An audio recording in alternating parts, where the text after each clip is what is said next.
But yeah, I'm just surprised that the Swain didn't end up moving a little bit sooner. His now, Jana, no flash. Heal, flash, auto attack, first blood. Froggy is the one to pick that one up, and Evelyn Bot is in the area. Descent does drop the Rift Trail. They're going to look to engage. It's going to be a Cataclysm getting dropped down, but Vagar got pulled into the Cataclysm, which could be trouble. Ooh. Down goes Evelyn Bot. Down goes the Vagar as well.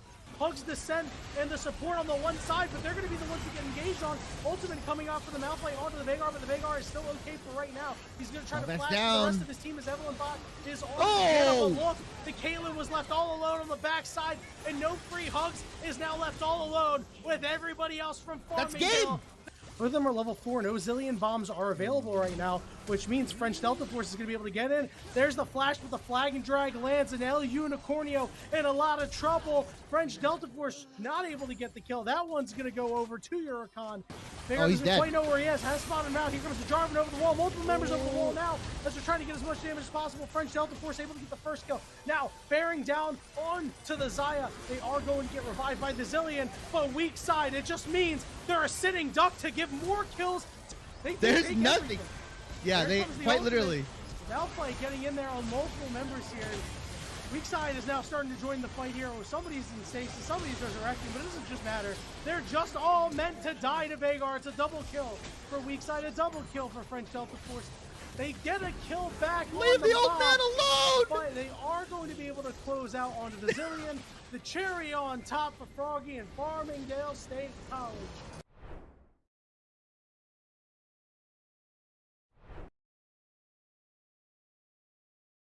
Holding on to this stock at 160. Oh yeah, both of these characters decently heavyweight. Gonna be seeing very large percentages. And the back ear from that fat mansion to take it right there. I see it too. Oh, good forward air tipper there. Hope should be able to recover from this unless you get countered. Dags with a huge opener there. But Splat says, listen, I need you to get right back off stage. It's nice that you want to get here. You gotta go. And the block, I think, actually helps Splat there. Again, falling because the second hit of that. I didn't get to show out last time the way I wanted to.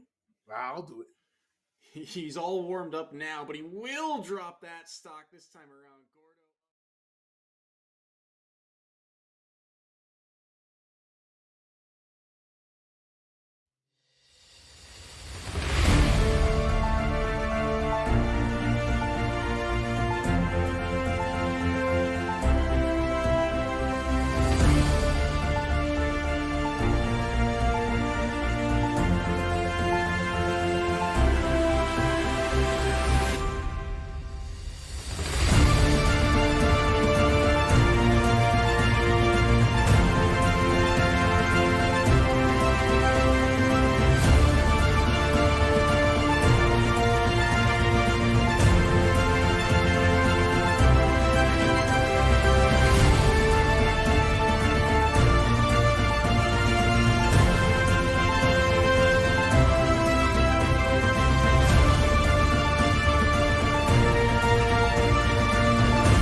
Welcome everybody to the East Coast Conference Semifinals. The year is winding down. We only have 4 more teams battling out to see who's the ECC champion is going to be. So tonight, following it up, we get to name one of our grand finalists. My name is Seymour. With me is Zobi, and we are here to bring the entertainment. How are you feeling tonight? I am feeling great. You know, not my usual casting setup, but we are here. We're ready. And I mean, we both have kind of worked with the East Coast Conference before, here and there. I think I was here like week 1, week 3. So now back for the semifinals. I'm excited to see, you know, that Utica Blue has made it this far. And as you said, we're covering one half of the semifinals, which, spoiler alert, as I said, is going to be Utica Blue versus Molloy University. Now, obviously from different groups, so they haven't competed, but there's some common threads throughout these teams that I'm going to keep an eye out for. Yeah, you and I were kind of talking about these two as the Lions meet the Pioneers. It's more so like our revenge arc, you were saying, for Molloy to beat their sister team in the group stage 2-0. Now they're versus the Utica Blue. They've never matched up against them, but is this, you know, kind of where they finally meet their end? They've been having a great season, but the same could be said for Utica Blue, the Pioneers, it's been kind of nonstop dominance for them. And even inside the quarterfinals, they looked good against St. Joseph University. Yeah, I mean, the closest matchup was literally a 13-9 unbind against, St. Joseph's. And that's because they ran like a 3 duelist unbind. They were clearly trolling. But like what's interesting, right, is that both of these teams have faced off against, against the Dolphins, have faced off against St. Joseph, and they've been pretty similar scorelines. So kind of in that mindset in my eyes, this should be a really good matchup, head-to-head closeness. The question is, who's going to be more of a troll? Who's going to have more meme energy going into it? And will it throw off the competitive vibes? Will it throw off the reads? And will they have to get serious again to try and punch their ticket, as you said, to those grand finals against whoever the winner of the other side of the bracket is in the New York Tech versus Southern New Hampshire or SNHU matchup that'll be happening soon? It's hard to judge two teams who've never played up against each other, but when you look at their stats, I like where we're going with this. It should be a great match between these two teams. Oh, yeah. And honestly, you look at these two, whoever comes out on top are, with history throughout this whole season, whoever comes out through this one should be the team to kind of beat going into that grand final. So it's a really important game when these two teams match up against each other inside of this bracket, because they've been fantastic throughout the season. But for this game, inside of the best of 3, I guess we could talk a little bit about our maps that we're going to be seeing, because we're starting off with Lotus. We got Haven for our map number 2, split decider at the end of it. Zoe, how are you feeling about this best of 3? Because one thing that stands out to me, we don't have to see a set. Yeah, no, I was like on my hands and knees thanking the players of, I believe it was Utica Blue, that banned that as their first band, mind you. But then our first map cropping up was Lotus, which we said is kind of becoming that collegiate mainstay. The other 3-site map, obviously, like you said, Haven following it suit there as map 2. What's interesting is Molloy will be starting out on the defense for maps 1 and 2, then switching over to the attack, while Utica Blue will be starting on the attack for those first 2 maps. And I mean, I'll have to see if the compositions pan out to see if that'll favor them or kind of deter them going forward. And looking at the histories, too, that from what we were looking for, not a whole lot of, I guess, experience on Lotus competitively through this season for Molloy. They haven't played this map just yet, but this is their map pick. We've seen at least Utica play it prior to this one, so at least we get a sense of what they're going to be running. The Omen, Raze, Breach, Sky, Killjoy, very basic composition for a map like Lotus. But when you look at, Molloy and, the possibility to even bring out the double controller heading into this one, if they bring out the Viper, you can already see Utica might have a little bit of an issue with that. I mean, looking at what we're seeing here for Agent Select, it does look like they're trying to change things up a little bit. Molloy is getting a little bit more aggressive than that composition that Utica Blue is bringing with the double duelist, the Jet and the Raze. But I am kind of worried that Breach could bring the utility needed to kind of propel the Raze to a new level of fragging of First Bloods. You kind of lack that, and you have to depend a lot more on kind of joint fights with that secondary duelist, and it'll just take a level of cohesion that, I'll be kind of keeping my eye out to see if Molloy is able to kind of secure and maintain.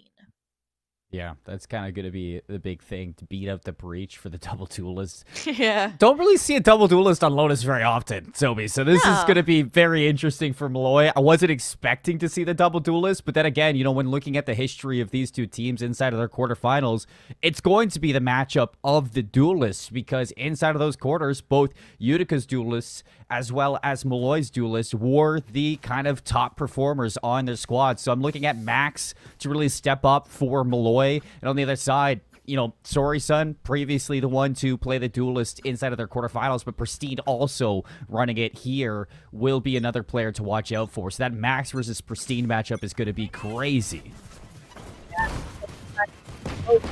Most early aggression here.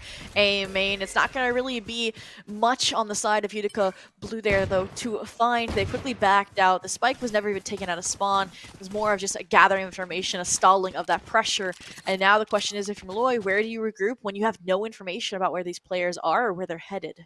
But no information from Molloy, but they're making the right call here. A quick rotation back over towards C. The alarm bot's going to give away that initial information that somebody has mound control for Utica, and that's going to warrant a couple of smokes out right away. It doesn't look like the Pioneers have decided anything. Their spike still lurking in their spawn, but with 3 players sitting over towards C, I mean, you have to imagine this is either a C execute or a pivot to B. I mean, we saw the spike and 2 players leaning towards A, so I really thought that was going to be the end goal. I still think it's a possibility, right? You have Sari-san lurking here trying to kind of seek out that jet, but with the clock ticking, it does look like here comes the utility. They are going C. Well, Rubentis caught in the fault line. Nobody here on Waterfall to really block this entire cover, stopping the vision. And look at those shots from Pristine. Connects with Karma through the dark cover. 2 kills for Utica. The Pioneers started great, but already the retake is out. The 1v1, and no way Max just comes to sweep it all up. I mean, yeah, Max gets the, the hat trick with the 3K, but did you see TN6 with that flash getting, like, every single player paving the way for Max to take that space fluidly? And we talked about how, yeah, I mean, the double initiator might bring that that additional aggression to Utica Blue, but if your Sky can do that for you, then why not? I mean, a really swift and well thought out retake coming out from Molloy to get them that pistol and get them kind of the advantage here, especially on a map that seems to be more attack-sided.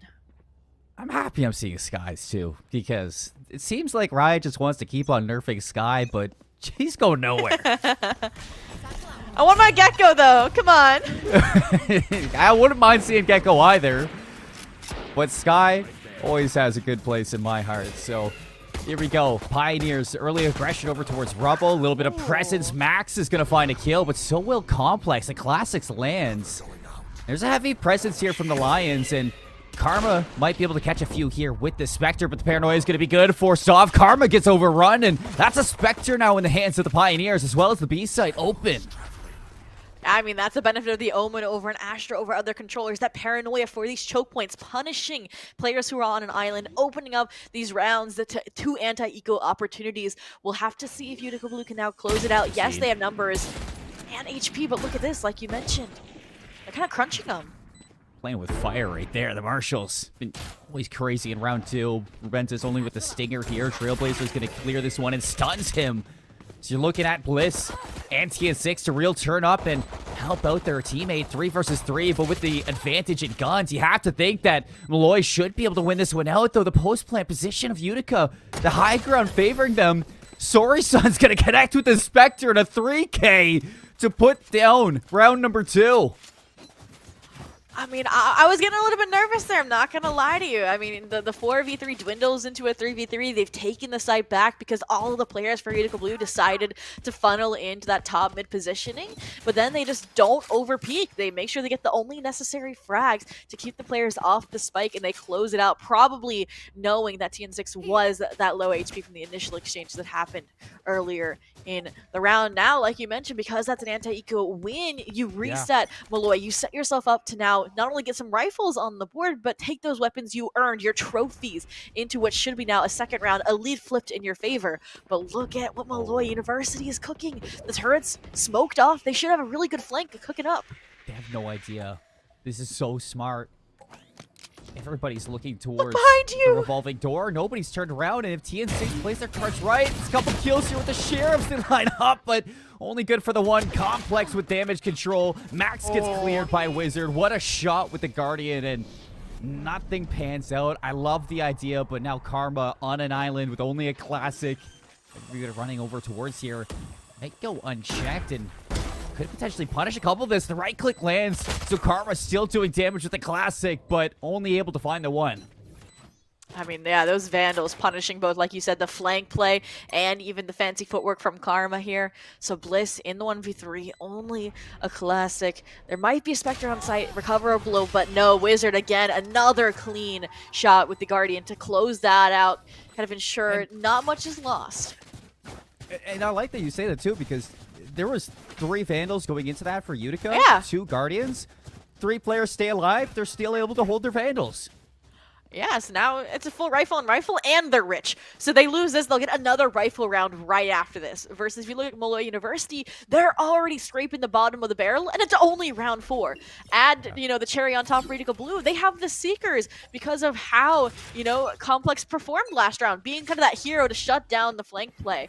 And we'll see if they invested here, considering it is the rifle round to give them that edge. But let's see what the response is from Molloy now that the kind of playing field is level. Really hard to kind of fight against this attacking side, even in thrifty rounds. So it's big for Utica to just keep the pressure on Molloy. Winning that second round was so big for their momentum. Now the Lions, they need to stabilize here. Trailblazer not going to be needed when the Seekers are available, so the Seekers going to be used so early into this round. There's still a minute 10 to use. I mean, an ultimate that's good for finding information, and it will give away that there's 3 members towards A, but there's still plenty of time for Molloy to pivot back over towards C. It's up to Bliss to either play their life, find a couple kills here. It looks like Bliss is just going to play for the retake.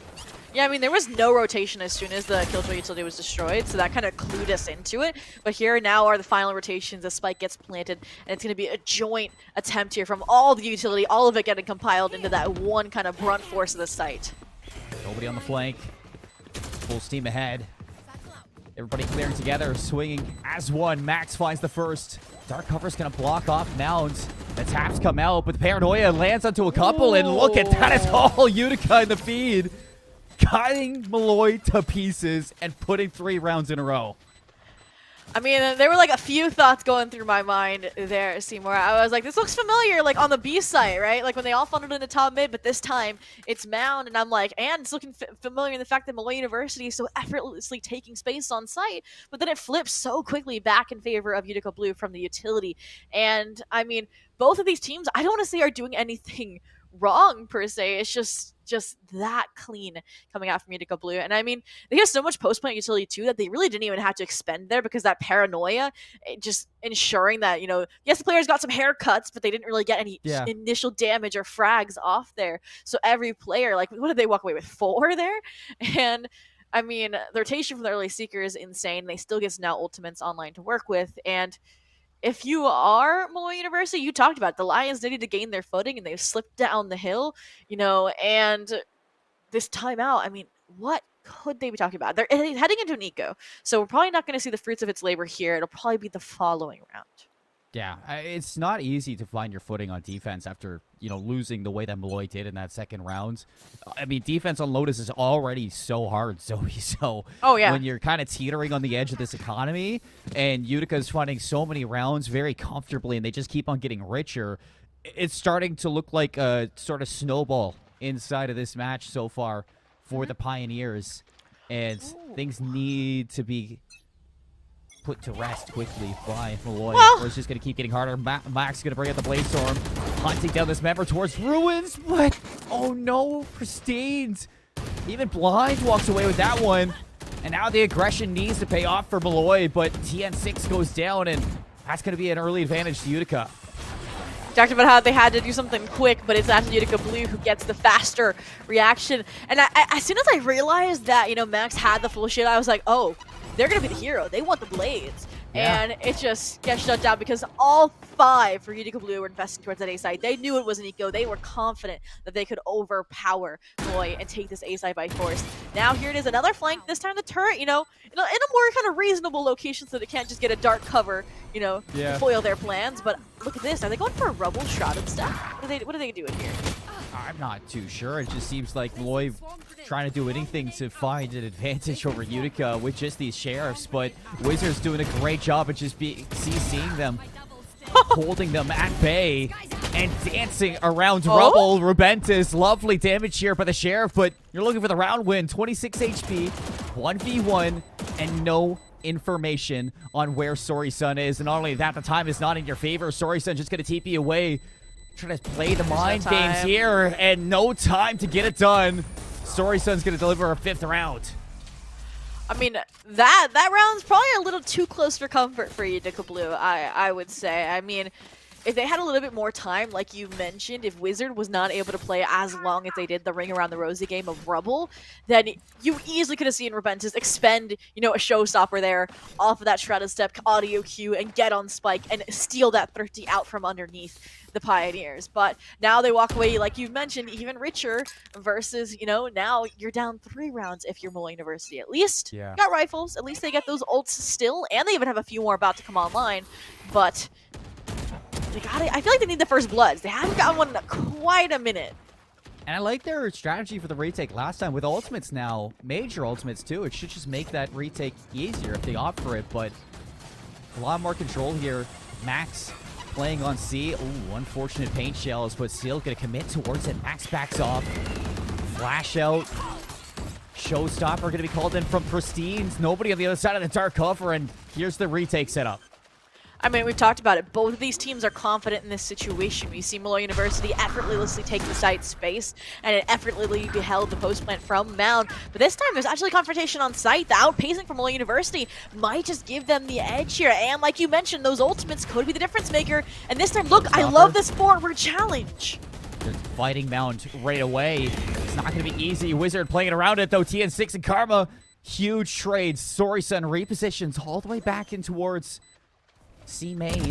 Not sure if they're going to be ready for this, and they're not. Sorry-Sun gets him off the spike, but Bliss there for the trade. She's going to make sure that Sorry-Sun can not hold on to that round any longer than intended. And Molloy finally put a stop to the bleeding. Find their second round. I mean, I don't want to write that round completely off as the scare tactic of the showstopper, forcing the players of Utica Blue that deep into Mound. But Molloy University just completely took all the issues they had in that last Seaside retake and used the ultimates to fix them, right? I mean, I love, like I said, the forward challenge on the Mound. Instead of immediately trying to get onto the spike, they tried to kind of surprise Utica Blue, and they did just that. Can they keep doing that? Probably not, because we know both of these teams are obviously trying to adapt around each other. And with a lockdown and a Rolling Thunder on the line, I think the Seaside, I want to see it now, a forward challenge for Utica Blue stay into Waterfall, into CT. I mean, they know Molloy wants to play retake. Let's stop that before it even happens. Oh, what a shot from Max. The tail went out too right away. Lockdown for the attackers should clear Max from this site. From the shadows, gives away the position of these Utica players, but patience pays off, and the spike will go down. Now the question is, do they use the Rolling Thunder on an aggressive angle? No, because Max is going to rob that out from under them, and they're still hunting for more while the rest of the team's rotating. I don't think they're going to find it, though. Yeah, look at this. I like that. Like you said, they're fighting on site. They're not giving this retake right away. Regression from Wizard. Nice paranoia, but still finds a kill onto Karma. Bliss, damage control, double kill. And she gives the advantage right back to Molloy. 3 versus 1. Pristine's gonna be spotted. Now time to swarm, but Pristine's paint chills are back.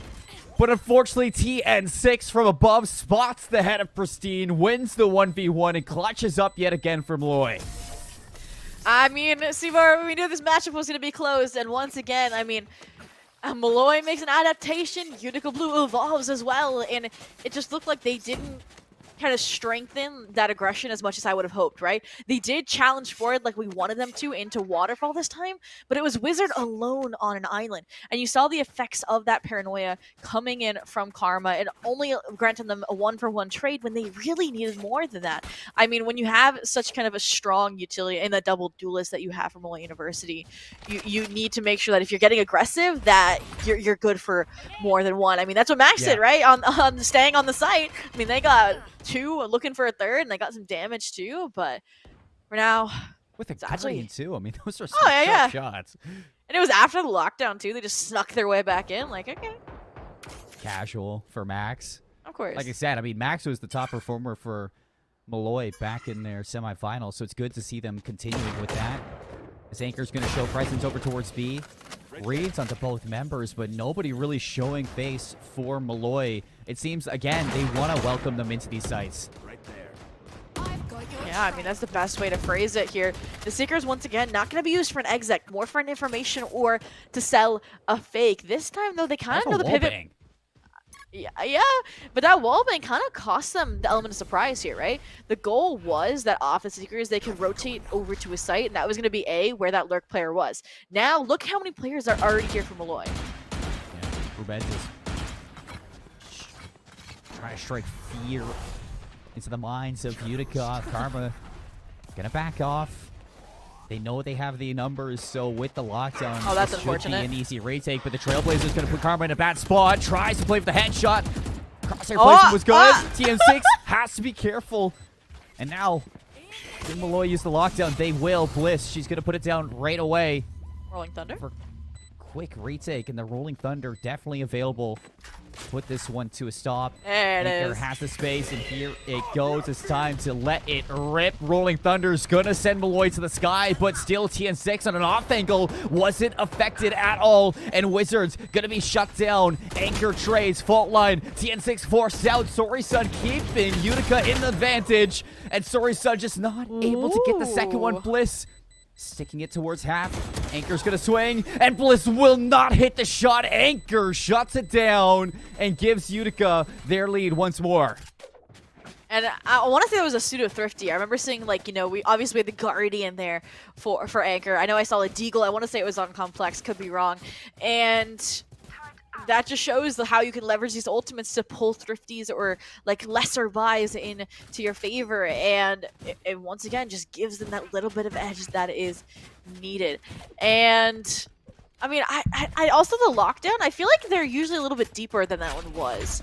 I don't know why, like, they had that much control over trees still, so that could have been a contributing factor. I mean, you had 3 that could fit easily in there, and you could play around the Rolling Thunder effectively, but they found so much success on A, it looks like they want to head back there, versus here's this tried and true strat of the Molloy flank, but again, create a turret positioning, kind of weeding it out. And look at the counter space gained from Utica as soon as they realized that the push through down was there. Immediately taking space over towards A. Wizard on the offense here, unchecked, finds a second. And that should guarantee the Pioneers a successful 6th round here. Wizards still trying to be forced out here, but lovely shots with the Vandals. Cleanup duty for Wizard. This Killjoy is just on point. This is at 5 HP, and they know exactly where she's coming from. Utica find their 6th. I mean, the reads from Wizard, minus the 1 round where, like, the turret got smoked, have just been insane. And I'm glad we're starting to see them lurk, because they really haven't been doing that too much. They've been more kind of being that true-to-life Sentinel, locking down the direct flank. But I like this more global approach, because then you get information, you know, with that turret, you know, mount. You're physically holding B. The rest of your team is A, so no one can be coming from that direction.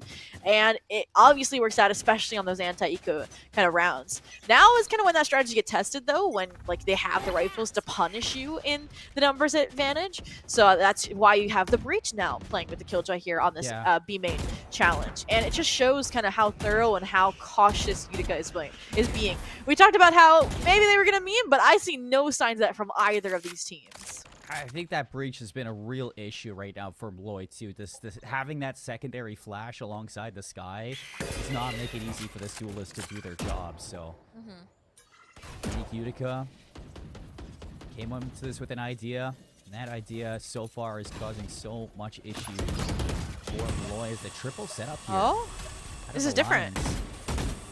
But all this pressure for Pioneers, and they're backing off. What is that read? How do they know they're still on site? Like, that is, whoever is their IGL, whoever is calling there is insane for that call. And they might have just dodged a bullet because, again, Molloy had that adjustment to keep players on site this time. Luckily, Max might have their bailout on the A site, and Bliss is shut down to see rehit. So where do you go if you're going to go blue? So many players lost out in the open, and Max is going to be here. Oh. Here's the noise. The steps are heard, and Max drops the spike. The rotations coming in. Karma already collapsing this last player. Wizards stuck in Shuri. Only 2 members remaining for the Pioneers. 5 standing on Molloy. Anchor Wizard put together 3. Now in a 2v2. 11 seconds left. Spike Max got in it. the hand of 1. Max still here doing incredible damage for the Lions. Dancing around, draining that time. And in the 1v1, Bliss swings it out. There's no time to plant, but Bliss wanted the kill. I know. I mean, they got the like little flip over to Bliss too. That would have been nerve wracking there. I would have been like, why are you taking the fight? But like you said, they win it. They get the frag. They're now positive, which is probably, like you said, what they're going for. But I loved the difference in that look from Molloy, right? I think the best way to describe it was more proactive, right? They've been very passive in giving up this space, playing retake, other than those like eco flanks that they like to go for, which is, you know, I mean, not the standard when you're looking at like a buy versus buy. And it worked, right? They shut down all the options for Utica Blue, forced their hand, but looks like Pristine wants to force Max's hand in this case. Once again, the Blades Storm robbed early. Not being done. Off angle for Rebentis. Sorry, Sun sweeps him under the rug. Oh my. Both duelists losing their fights, and that gives up the site. Pristine wants a little bit more, too. Team 6 has to be careful. You don't expect a That's kill second. that brings this one back, and I don't think TN6 actually saw the cross for Sorry Sun. We've seen them with the shot before. This is their chance of redemption, all right? But even the Trailblazer doesn't check it. So yeah, I think they're going to get the chance, and there it is with Guiding Light out. Sorry Sun will rob that opportunity. But even then, now the lockdown comes in. They want this round. It's an insurance policy. This is a huge investment. Major ultimate going into the last round. They want to have the advantage at the half. There it is. And it looks like Complex is going to get it done. That is an improbable round for Bliss to win after the lockdown was dropped and TN6 goes down. Unfortunately, does not see the cross for Sorry Sun, so I had no idea the Omen was positioned there. Yeah, that was kind of a half buy from Molloy University. You can see here the repercussions of that. Like, yes, it gave them a better chance there. It even forced the lockdown out from Utica Blue, but now they have a scattered buy, right? They have Stingers. They have, they do have a hero rifle for Bliss, but then you also have Max with a Marshall, of all things. And it's not a good look, and it'll be interesting to see how they kind of use it, because it doesn't look like they're going for any of those flank strats that they're used to on the Ecos. Max was good with the Guardians, so, Maybe. technically, Max should be good with the Marshall as well. I'm kind of sad we never got to see an op, because that's the benefit of the double duelist, right? Is usually if your one duelist is on an op, it's kind of a shackle, but the double duelist kind of frees up that power.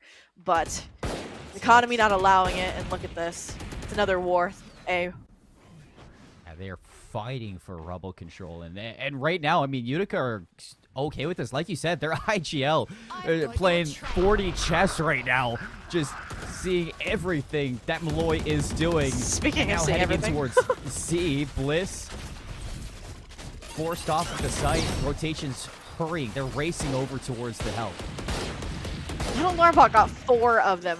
And I don't know if you saw that, but there was a From the Shadows as well. They got all the information that this was a C hit. So the early rotations, the early showstopper, trying to give a glimmer of hope, but doesn't hit.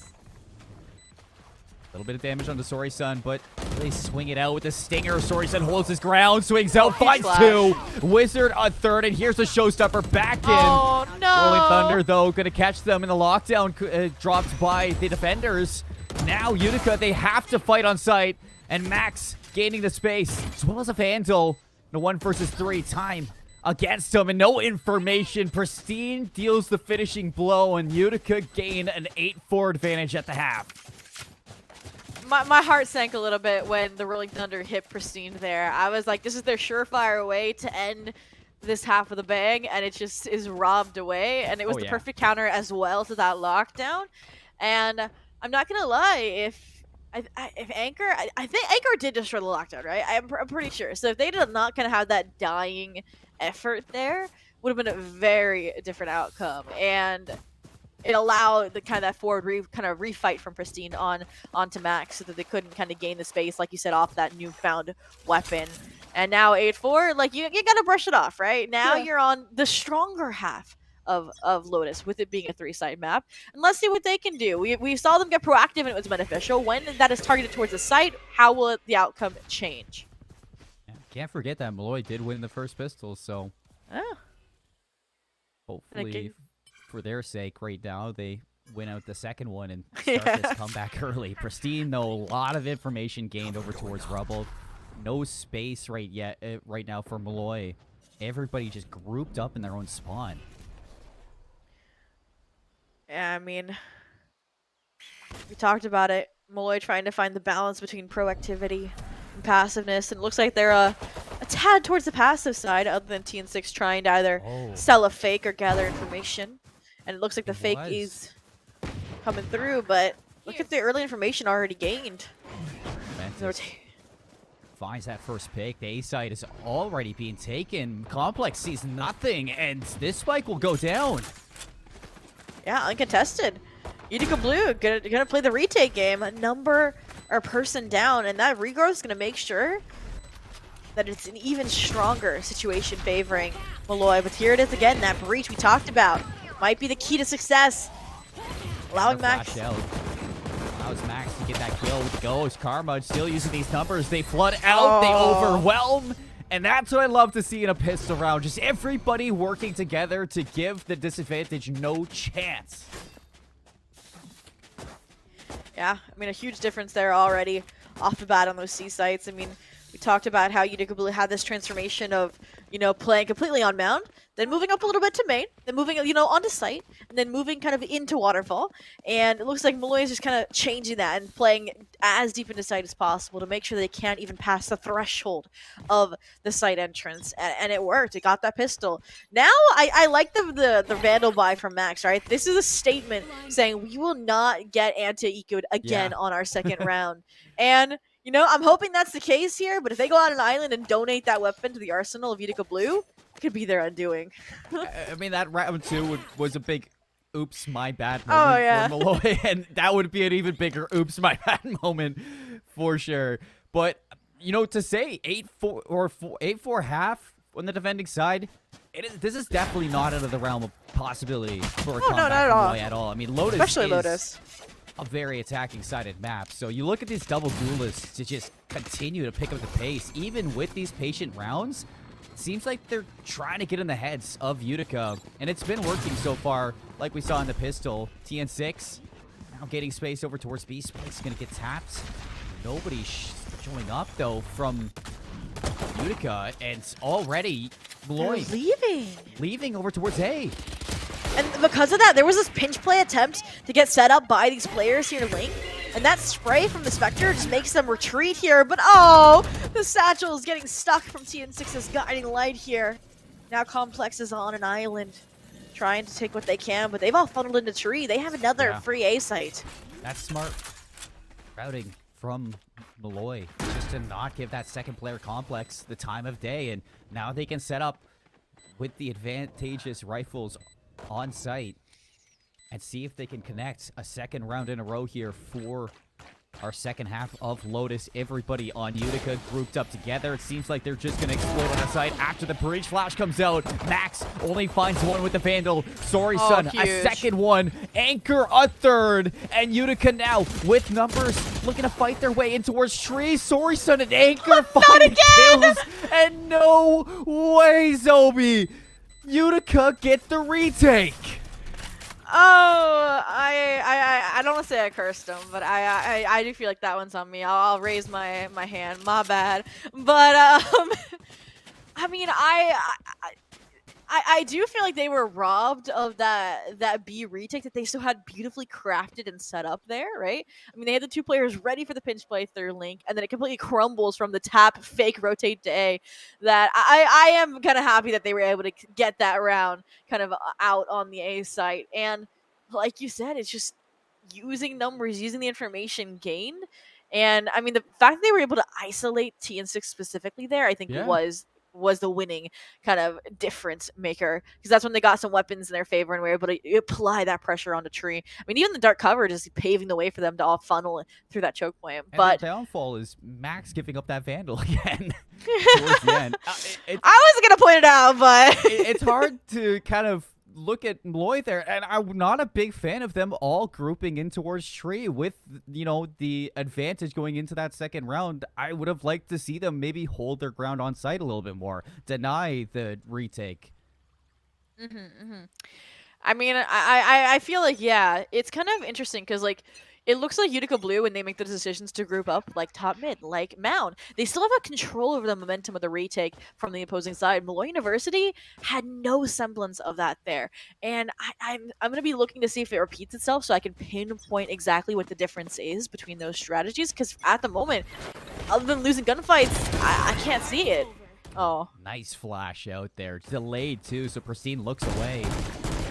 Max capitalizes on that. Complex seems like just gonna grab this gun and run. And I don't want to see Molloy kind of pick up the pace here. I want to see them use this advantage thoroughly. Yeah.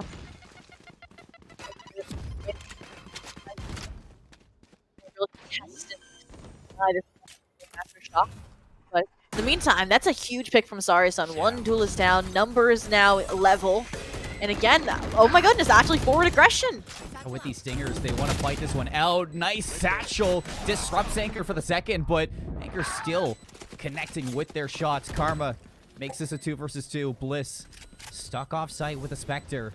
Now the upgrades for Karma. You have to worry about this Vandal. Aftershock's gonna isolate Karma. Has to swing out. 3 kills for Anchor. They know exactly where Bliss is. And Complex Anchor playing together. The dynamic duo brings double digits for the Pioneers. I mean, I cleaned round number 1. I mean, obviously, they had the advantage after just winning the anti-eco going into that. But the fact that they were able to kind of heed the aggression that was coming in, I mean, at first glance, it looked like Anchor was on an island there, getting pushed by the entirety of Molloy University. And suddenly, they're one of the survivors of that round. And they walk away with their rifle. And that just shows how, even when surprised, they're still able to somehow regain control over these slipping situations. And I mean, we said Max, you know, can work some magic on the Marshall. They definitely need to now before it's too late. And Max just caught blind out in the open. The dark cover isolates the rest of the team, and nobody's there to follow up. You really see that Utica, they're like, okay, fool me once, shame on me, but it's not happening again. Oh, you know, definitely. And now, kind of like stuck about where do you go. Even more information, yeah, getting gathered by Complex. It's just a stalemate, waiting for, you know, false rotations to come out with Utica Blue. And it has opened up some gaps on the map, but, I mean, what information do you have about where those exist? You have to play contact, you have to go exploring. That's what Karma's doing, but the fact that they made footsteps here, I want to say the Omen knows. And yeah, they can rotate back off that turret contact. It still seems like Molloy just want to exploit towards Rebel. Off the flash, here it is. Pristine has the Vandal at range. They should have the advantage. And Complex is there too. Lovely shot there from the Sheriff. Complex is going to run away. And here's a chance now to recover this Vandal. 30 seconds left. Karma catches Complex from behind too. So little bit of a delay brings us into a 3v3. And the Seekers, they're going to pave a way over towards B. I know I love these Seekers, but also I don't know about the big rotation. Like you said, there's 2 players here already contesting. You don't have a lot of time to reposition, and now the players are suddenly kind of isolated. Minus the 2 here in Link, but see if they can hold on, especially with the Omen still alive. Dark covers out. They can just stick this. They have nothing. They have sight. Yeah, they do. Nice flash out, but Sori plays counter to it. Everything's going to ride onto what Karma can do, but as Bliss falls, Karma is left alone. And you move out of the dark cover. 3 players are looking exactly at your position. A team ace from the Pioneers. They have 11 rounds now. They just can do nothing wrong. They're absorbing the pressure that Molloy is throwing at them. I feel like Anchor just keeps being a survivor in these situations, and it's just so funny to see. But regardless, not even just do they win that round as we go into a rifle round, but they have these ultimates that we've seen them make use of to hopefully lock in a map point here. And I mean, I saw hope there from Molloy. It's like on that default, like they were able to like deposit Karma that deep into the B site, even after Sari-san had rotated over. That was clean. Even just the isolation of Complex's weapon there was clean. And it looks like they're just trying to strike all that complicated nonsense. They go for a full, you know, good old CX deck over the Killjoy U2. Flying over the swarm grenades, both Max and Repentis take the site. The Showstopper only going to gain space here. Max, the one who wants to take these fights, but doesn't spot the cross from Wizard. What a crazy angle to hold. Karma brings it back. 3 versus 4. 3 versus 3. A little bit of chaos going around. Fights all over the place, and it's leaving Complex alone to clutch this one out, but won't catch the shots onto Karma. Tries to swing to Repentis. Not able to land really anything too threatening, and Molloy, they hold on for now. I mean, yeah, what's at least they were able to rob that round back, and the economy hasn't grown too much on the side of Utica Blue. So, like you said, they live to fight another day. They're even one off from the knives. They have, you know, from the shadows. So there's options to fight for. They just need to be able to, I want them to be able to bait out the Rolling Thunder this round. When you get that out, you're in a pretty good spot versus next round. They would have a Rolling Thunder, probably a Showstopper, probably a Lockdown. That's all the cool. Oops, my ult's ready. I don't know if you use the Rolling Thunder into this round, especially now that Pristine has gone down right away, but could be a key to, once again, thwart possible round win here for Molloy. Complex lives through that. They have no idea. 20 HP starting this flank. Oh, Bucky in the Bucky. smoke. Sorry, son. I can't believe you're doing this to him. TN6, a little rude awakening, but Complex gets caught through A-Link and maybe a position. They're going again? Back over. Oh, Sorry, keep son the gets Bucky. caught. Karma waiting. A little taste of your own medicine. That spike down. Only one left. Killjoy Wizard on the flank. They know. 3 players gonna be right here. Everybody is watching the Or flank. not. Shots, oh, a little shaky, but still takes Karma. And now they know exactly where to handle this last player. Rubens is gonna land a shot through the wall. And Molloy put 2 together back to back. Yeah, clean move both sides. Rubentus was holding it, so I don't know why Karma decides to TP across. Maybe for some additional safety in the post-plant position, but I mean, I feel like they're doing, like, even though obviously the gap is starting to whittle away for Utica Blue, they're kind of keeping the economy just in check enough for Molloy University that you can see they don't have, you know, 6K in their pockets, right? And now that they finally have, you know, 4 ults on the table, I don't know if they're gonna like go for an aggressive play or if they're gonna play retake with these, but it should heavily favor them. So the fact that they're playing aggressive here without using much utility is scary. Like Pristine, that's the second first blood in a row against them. Yeah, starting to give up the advantage a little early, and unfortunately it's TN6 who takes majority of this damage, so won't be able to use that regrowth to find their way back to full HP. But again, pressure over towards B. Max just hunting for some mistakes, nothing being shown from Utica at all.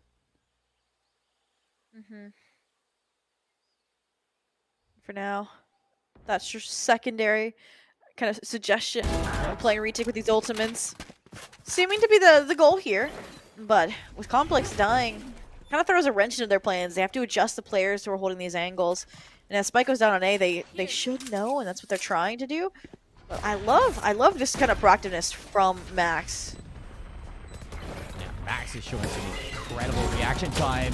Anchor, again, just doing Anchor things, but going to be mitigated as Max puts to rest those 2 last players, and Rubenta is going to catch Sori-san with the Shrouded Step. Molloy slowly clawing their way back into this in a very controlled manner as well. It seems like they finally found their rhythm.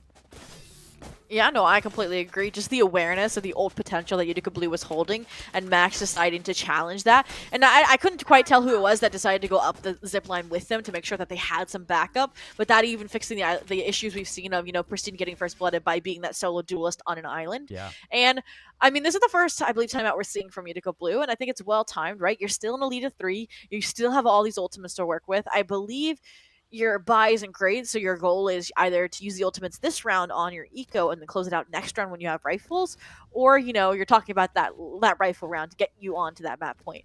I want to see, you know, that EG strat though of using these ultimates to get the thrifties on the board. Yeah. I mean, we've seen that from them. We saw it once in the first half. I want to see them replicate it. Especially because now these ultimates have just been sitting here for a couple rounds in a row and haven't been used in any sense to win out these rounds for Utica. I just like to see them use it in any sense. Just put together something to maybe leverage these ultimates for a round win, especially considering that their thrifties have looked strong so far. Those second round conversions that they've gotten both times at the start of each half have been almost lights out by this team. So I know that Utica is a team with a very powerful shot on these Sheriffs. Yeah. Now, love this aggression. A change of pace. Obviously, they're on an eco strat, so they want to take the fight where it's beneficial for them. But look at the full kind of get out of dodge. They know. And now all eyes are going to be on Wizard here. All right, Wizard. How wizardly are you, really? How much magic can you cook up for your team? It doesn't seem like they're really confident in this one as they're holding a little bit of an off angle to see if they get aggressive, and Max might be able to get away with a little bit of murder. Doesn't wait it out, but still catches the spike carrier. Max and Karma doing their best to keep this one even, but that is a huge hit to take. And now the aggression from Max. The swing out finds the first. Rubentus with him. Updraft from Max, but it's Bliss to close it out. And I love that from Molloy. They don't give Utica anything. like, Utica Blue, you remember when you guys tried to, like, push us after executing onto the C site and you failed? We're gonna do that too, but, you know, better. And it definitely wins them the round here. And what's interesting to me is that both of these teams have been sitting on their ultimates. It's a matter of who is going to cave first, and neither team has. And with Complex only being one off here, and them aggressing here A main, I'm expecting to see either all of these get dumped into one round, or, you know, it's gonna be just, you know, a potluck. Oh no, Pristine is in such a bad spot, but so is Max. They're Forced to flashed, fight yeah. this. Bliss, Rebentis, but Pristine invests the showstopper. 3 versus 3, a quick round of a carnival of carnage. What does Molloy do next? I don't want to say it's because Utica Blue used an ultimate for the first time from Pristine with that showstopper, but also they did get first blooded for the first time in a while. So that definitely helps their situation on that A site, forcing the hand now onto C. Killjoy still alive here too in Waterfall, so consistent pressure being applied. Now the player's divided. Now the lockdowns, the Venn diagram comes into play here, and now your question becomes, do you challenge? That's exactly what MU wants to do, but like you mentioned, Seymour, Utica Blue learns. Oh, TN6. I love this. This is clean. And the One bait Bliss too. gonna get detained, Oh, but they're stays alive alive. still. Oh, Bliss still in it to win it. Oh, that's it. May be able to get their gun back up, but no information on that wait. second player. Bliss back turned to Pristine. Bliss has no idea, and they are stuck. The spike in such a bad spot, and the reposition of Wizard could be the nail in the coffin. Bliss needs to go big, and now they know. Pristine hesitant to work this flank, wrapping back over towards Waterfall. This Bliss is just looking to isolate one of them. 15 seconds, has to plant this spike. Here they come, Wizard and Pristine. Now, just Wizard from above wins it out, and Utica take map point.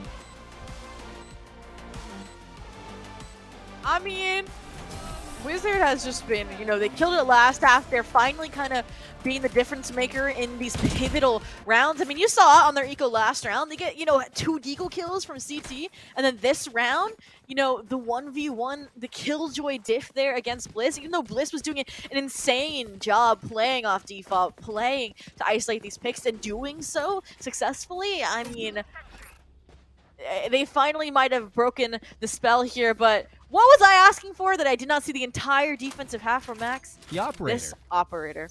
And let's see, you know, maybe this is what I've been waiting for. Maybe this is what will push this to OT. I strike that. Oh, everything thrown at Max.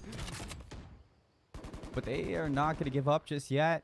Still watching for aggression. The rest of the team heads over towards C. Max will catch Pristine as well. And Karma is already working into a very aggressive spot for the spike to get planted. Yeah, numbers advantage favoring Molloy, but ultimates again, retake ultimates here for Utica Blue. shot. Oh, yeah, no, that's clean. That's insult to injury. And it looks Now, like... do you use the Rolling Thunder here? Zeekers for Utica will be invested. The Rolling Thunder They're going to. going to be dropped, so Karma headed towards the sky still. Oh my goodness, Karma! The one taps, even well stunned, unstoppable on the front line, and Max to start the round will end the round. A flawless from Molloy and some major ultimates drawn out. I'm sorry, but if Max had died at the hands of Pristine there from that A-main aggression, that game would have been over. Max, that op, I just went through how that op just won you the last round, and you're throwing it out like that? Excuse me? Like, excuse me? All right, if you lose this, I'm calling it that was your mistake, but make me regret it first. Get your team to that OT. I see where the idea is. You know, the operator at this point is a real big surprise. Nobody expects it after, what, 20 rounds? And now I'm sure Utica will be a little bit more cautious. So Max maybe feels that you won't be able to be as effective with it. I don't know. I would have liked to see the operator still. Just trying to make sense of everything. Complex is just hiding here with a frenzy. I mean, if there's any gun to have, it's going to be that one. But spotted by the Trailblazer. Now, I love the Aftershock just to make sure that nobody swings that onto Complex. Over towards B. Wizard gets caught. It's first step right now for Molloy, trying to find their 11th round. Second one's going to be TN6 finding Anchor, but nice shots with the Frenzy, and Sorry-Sun catches how it Max looking ends? the wrong way. There's no no way this ends with a Thrifty. That would be the biggest Here's Utica thing to Spike! do.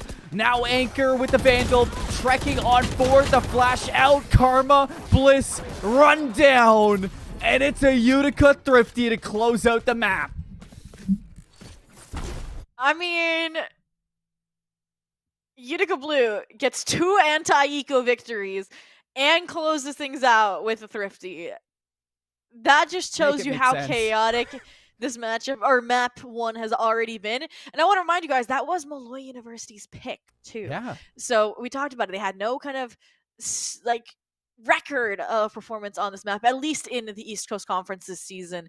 And they definitely put up a fight. They definitely showed they had kind of strategies working and even understanding of how Utica Blue was playing and some counter strategies, some adaptations even as the map was unfolding. But it was just some key players stepping up at the right times to ensure that, you know, that comeback that was slowly drawing closer was kind of put out to pasture.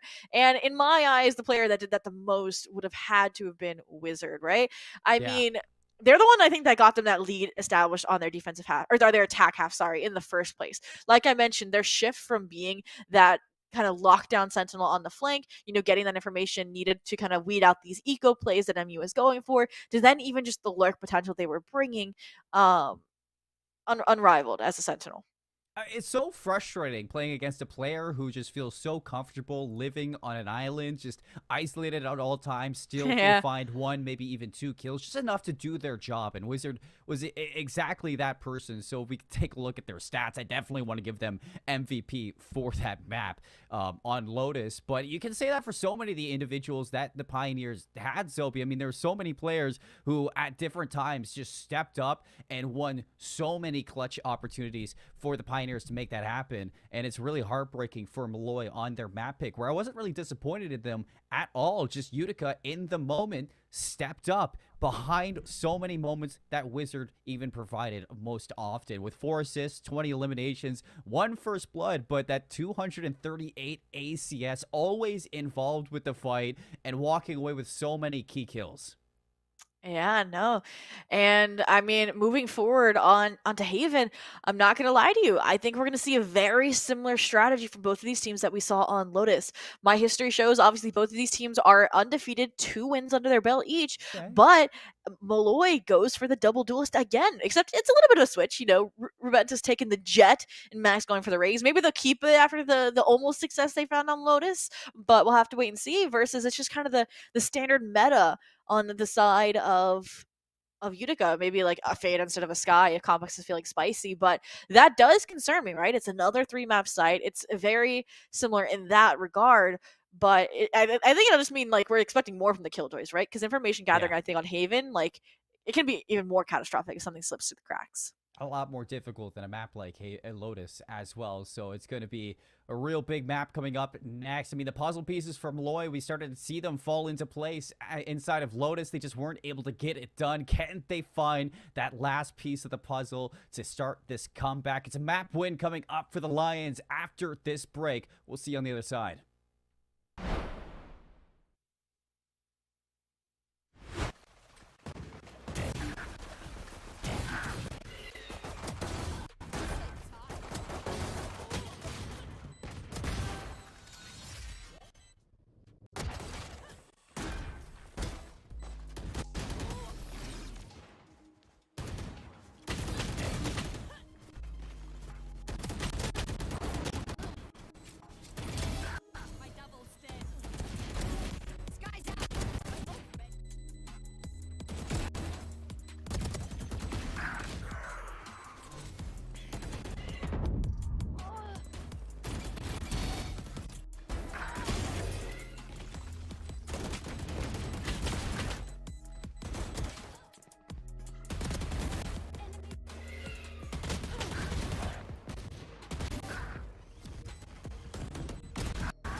Welcome back, everybody, to the East Coast Conference here for our Valorant semifinals. It is a very close map number 1 between Molloy as well as the Utica Blue Pioneers. This Utica taking map number 1 towards the end. They looked good, Zobi, and now Molloy, they need to bring it back as we're heading in towards Haven. Yeah, no, I mean, we touched on the compositions that we're expecting to see here on Haven, which, I brought up the concerns of it being a repeat of history of what we just witnessed on Lotus. But, I believe the Lions can roar back. I do think that we saw, hopeful counter-stratting time and time again. It was just simple mistakes, right? Those anti-ecos specifically not going in their favor. And if they can clean up those extremities, we easily could be seeing a map 3. We easily could be going to that split decider. And, split is just a whole different ballpark, right? You have a whole mid kind of to work with. You have only 2 sites to work with. And, we'll cross the bridge when we get there. But regardless, the point stands. This is not the end of Molloy. And, I just want to see what they have still left in the tank. And not only that, if you're looking for some hope for Molloy as well, towards the end of Lotus, they looked a lot better. Oh, a lot yeah. more put together, a lot more coordinated, and they were winning some very, very clean rounds. So maybe they just needed a bit to start to work their magic, to start to synergize. And into Haven, I imagine this team is going to be ready to go, fully warmed up, as they need this map to stay alive now in the ECC. So heading in towards this agent select, let's take a look at what we are going to be getting. I don't expect anything too crazy. It is Haven after all. I mean, it's exactly what we laid out before the break, the double duelist versus the meta composition. And, I mean, that's exactly what we saw in Lotus. But, I mean, I think what I want to see here is what I mentioned back on Lotus. Max pulled the operator out, but it was a little bit late. So maybe, obviously, Robotics is the one playing the jet. So I want to see an operator, especially on that defense, where this is an op map. You have an op, you're avoiding that site almost completely. So that takes one of the options off the board, allows you to kind of spread your defensive forces a little bit, thicker across the other 2 sites and ensure that, you are more prepared to play that aggressive kind of challenge. And we saw, Molloy was consistently able to do that, so they can capitalize on that. They should be able to, increase the success of the retake strategies. But then again, we should probably touch on Utica Blue. So what do you think they have cooking up with the default comp here? I mean, for Utica, all their set strat is going to be is lose the pistol round, win round number 2.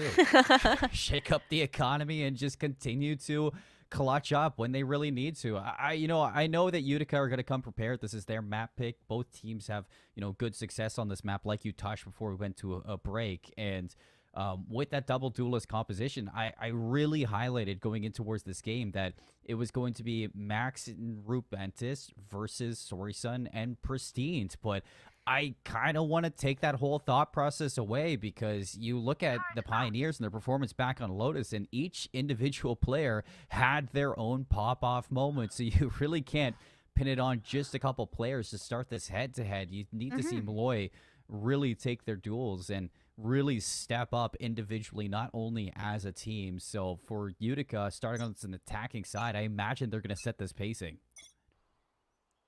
Yeah. And looks like the pacing goal here is the C-side. But look at who's actually trying to set the pacing. Seymour, Molloy University already trying to overwhelm Wizard. We'll see what their response is. But even the Thurland's a utility. The flash catches them off guard, and they can't find anything here. But then again, look at how fast the response is from Utica. They recognize they're about to get steamrolled on the flanks, so they flip the map. And now look, the other Killjoys on the receiving end. Come on. Now the Killjoy sneaks slander. away. And look, here's the reinforcements. And Bliss finds the kill too, so a little bit of a one-up there being shown by Bliss. The numbers now for Molloy on this retake. The Trailblazer's going to split out Pristine. The swing around Pristine almost snaps to TN6. 3 versus 1. Anchor last alive. Spike is going to be blocked off by the dark cover, but Anchor stops the defuse from happening. Looking for the second as well. TN6 holds it, and Bliss puts it away. Pistol round yet again for Molloy. That's 3 in a row. I mean, they were both so low in HP. I'm like, just right-click for once. Like, I'm usually anti-right-click just because the RNG's never in my favor. But in that situation, like, I hope if you're dead there, you're calming how low those players are. And wait, I love this. I love this timeout, Seymour. They don't want to get anti-eco'd. It's either like a tech pause or this is them saying, okay, let's no anti-eco. actually think about this. Let's actually think about our setup. Let's not get ahead of ourselves in this win the second round because, you know, if Molloy, like, let's be honest, if Molloy was converting these second rounds into wins, that Lotus would have been a lot closer than what it actually was. And it was already a very close game, but I think, you know, the Pioneers' clutch factor was just something that gave them the edge. Yeah, no, I mean, I choose to believe that this is legitimately just the counter strat of the anti-eco. Since, like you said, I mean, yes, they were able to win both pistols on Lotus, but they lost both second rounds. And that puts them in an even deeper hole than if they were to have lost the pistol in the first place, right? Because then at least in round 3, you know, you have your weapons back versus, you know, round 3, then you're giving the 2-1 back over and you're broke again. And so let's see what the strategy is here. But then again, proceed with the Marshall. Might be the one to try and play spoiler here. Looks like it's going to be the attack Marshall, which is even more interesting. They find TN6 here. All right, thank you, TN6, for not wide swinging that with your flash. Appreciate it. Yeah. But even then, it doesn't get much information.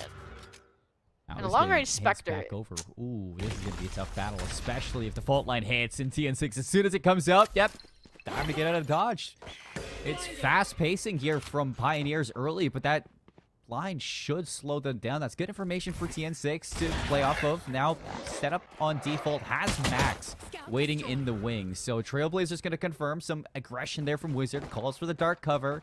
And now these Spectres can start to set up in some corners and catch players off guard. Yeah. Solid rotations and even solid presence still on the C and B sites if a rotation comes through. Pristine looking like they're trying to get some semblance of information.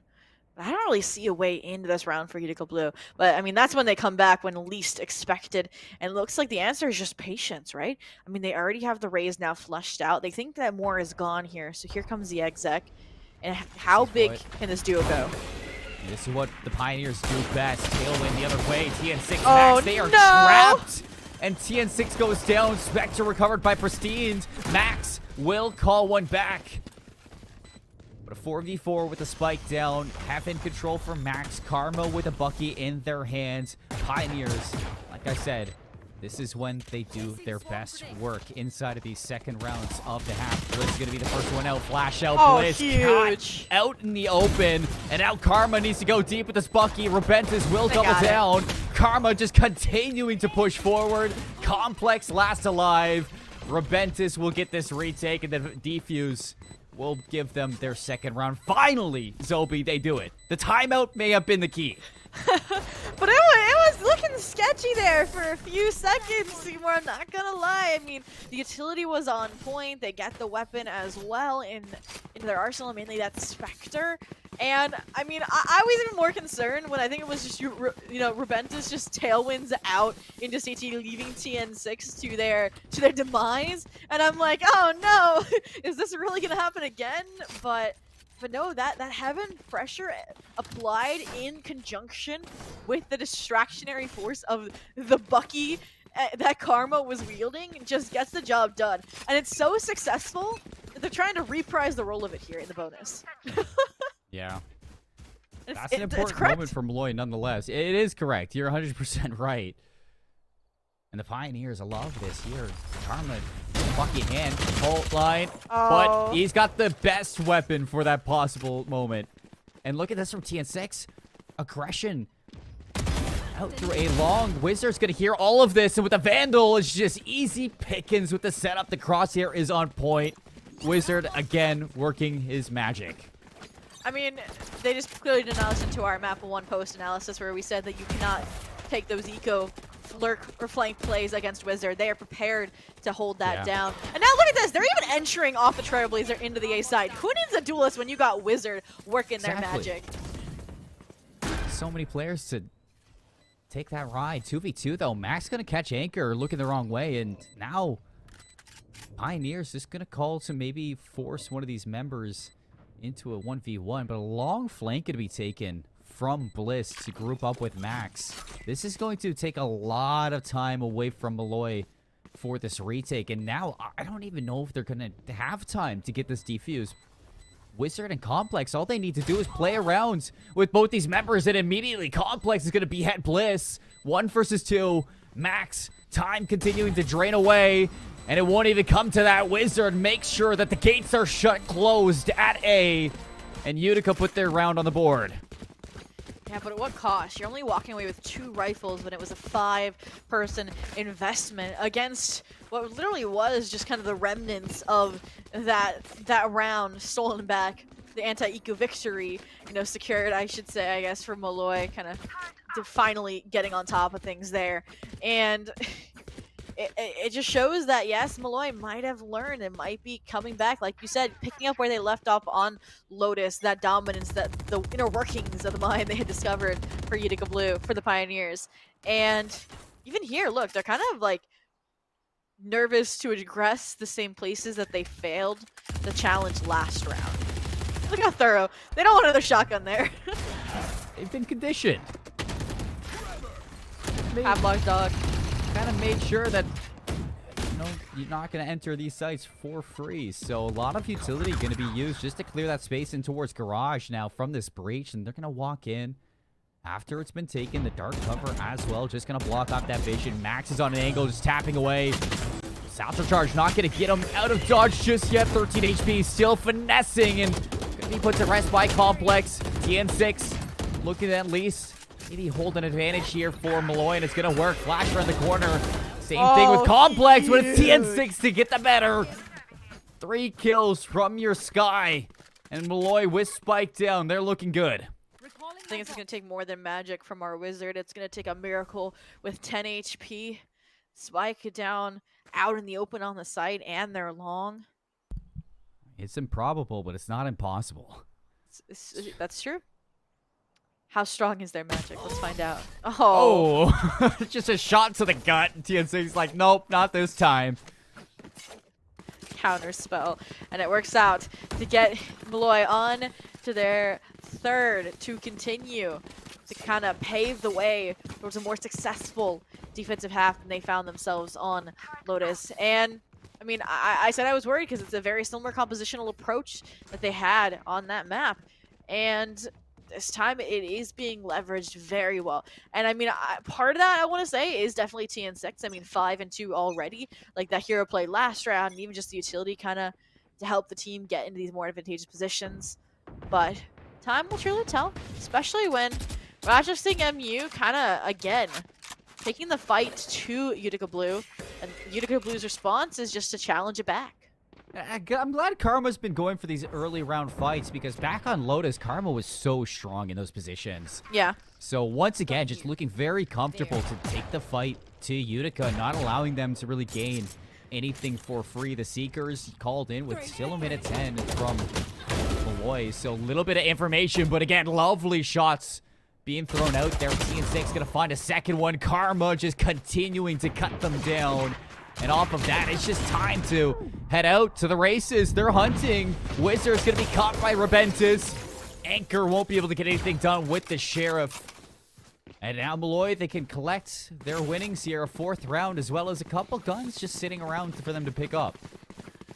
Yeah, and I feel like, you know, obviously this isn't the first rifle round that we've had, but I feel like it's the first one where ultimates are going to be heavily involved. I mean, you have, you know, Seekers, Showstopper, blades for both sides. I mean, I would be surprised if we see a full-out anime battle here, especially when you can see that there's a Bucky for Pristine here. It seems like they had enough of Karma on the Bucky. They want it, and if not, they have the knives as their backup. And here comes the aggressive A-hit to try and outpace the aggression. Even the Molly to deny that space that you just mentioned Karma likes to take. This is all recipes for success, but look at the high low to contest, even the raise nade. Oh, this is clean. So much going to be invested here. The Showstopper only finds one on the other side of the wall, but Karma heads up, clean. head on a swivel. Pristine cutting through with this Blade Storm. That enemy battle comes out, but not against the other Jet. Updraft over, spots out TN6. Both just trying to find an edge here.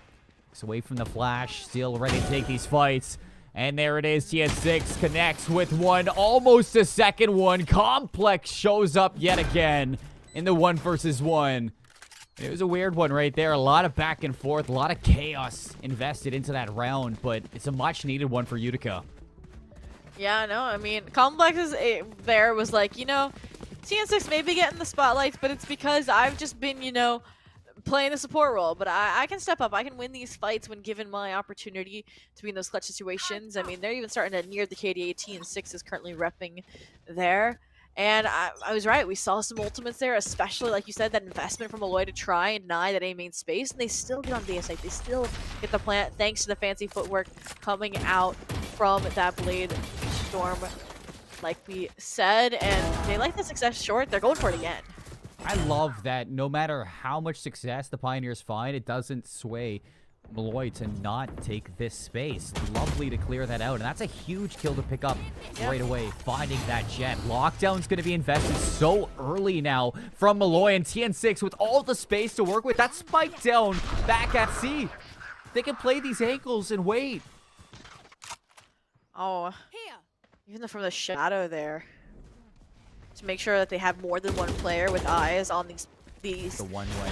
These Pioneers kind of pinned here in Garden, yeah, because of the one way. And just so much utility being layered from Molloy just to keep Utica a little bit uneasy. They have no idea where Molloy's going to attack from. All 5 members still alive. So much to clear from the Pioneers. 37 seconds. So there is time, but at the same time, there's not really a lot of time to grab the spike, head to a site, and clear every single corner. So it's either they hold these angles and try to fight their way to hold these rifles in their hands, or they try to work in towards their spawn, and TN6 is blocking that off. So it seems like it's just going to be the angles held. TN6 has to back away. Doesn't want to give anything up for free. 12 seconds left. Max's turn now. Heading in through the mid window. Right, spots the rifle, and that's one down. 3 seconds. Looks like they want to get the rest. Flash out. Max still clearing these corners, but Anchor doing his best to stay alive. Oh, And the rifle will not hold on. Even the wide swing there kind of cost them their life, cost them a solid save. You can see that one here rifle for Complex now. Going to this round, the rest repping the Deagles. But they've been sitting on that Rolling Thunder for a few rounds now. And I would love to see it get used here. I mean, you know, Complex obviously is feeling it right now because they're at the top of the leaderboard. They just got a clutch recently to get the second round on the board. So I think if they get a pick, that's when the Rolling Thunder should come in. Oh, well, unless you don't have the Rolling Thunder per se. Yeah. So much damage early from the Pioneers. I feel like they're always playing these rounds in a 4v5. It doesn't matter who's down. It's just somebody is always sitting on the sidelines, Sobi. That is not good, especially on an attack. And, I mean, at this point, like, is it even a team anymore? I mean, Max is finding every single one of these players. They're 1v5ing, no utility being used from either side. Look, even over the dark cover, they get another. They're on for an ace. You might as well get the clip. You said they were clip farming on Lotus. No, it's here. Give him the ace. Everybody hide. Karma's trying. Oh, he's just going to give it up. Sorry, son. Finds the timing here, so Karma won't spot that cross, but everybody is running after this one, and Sorry, son has found his way on towards A. They're like, wait a second. I thought maybe Karma would find the knife, but not this time. And Sorry, son, barely any HP. TP's up towards Heaven. Karma will hear that, and they're definitely giving this over towards Max. Clip farming for the raise. Are you sure about that? That Molly will kill Sorry, son as well.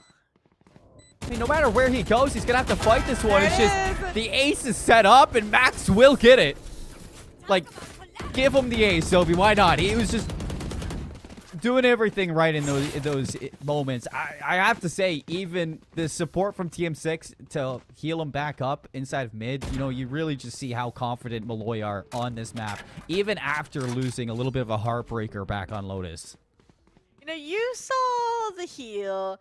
I saw the team flash from TN6 to be like, you don't get this. But either way, they're definitely having fun. They're definitely in the right mind here. And I feel like I really wanted to see a timeout from Utica right now before this rifle buy.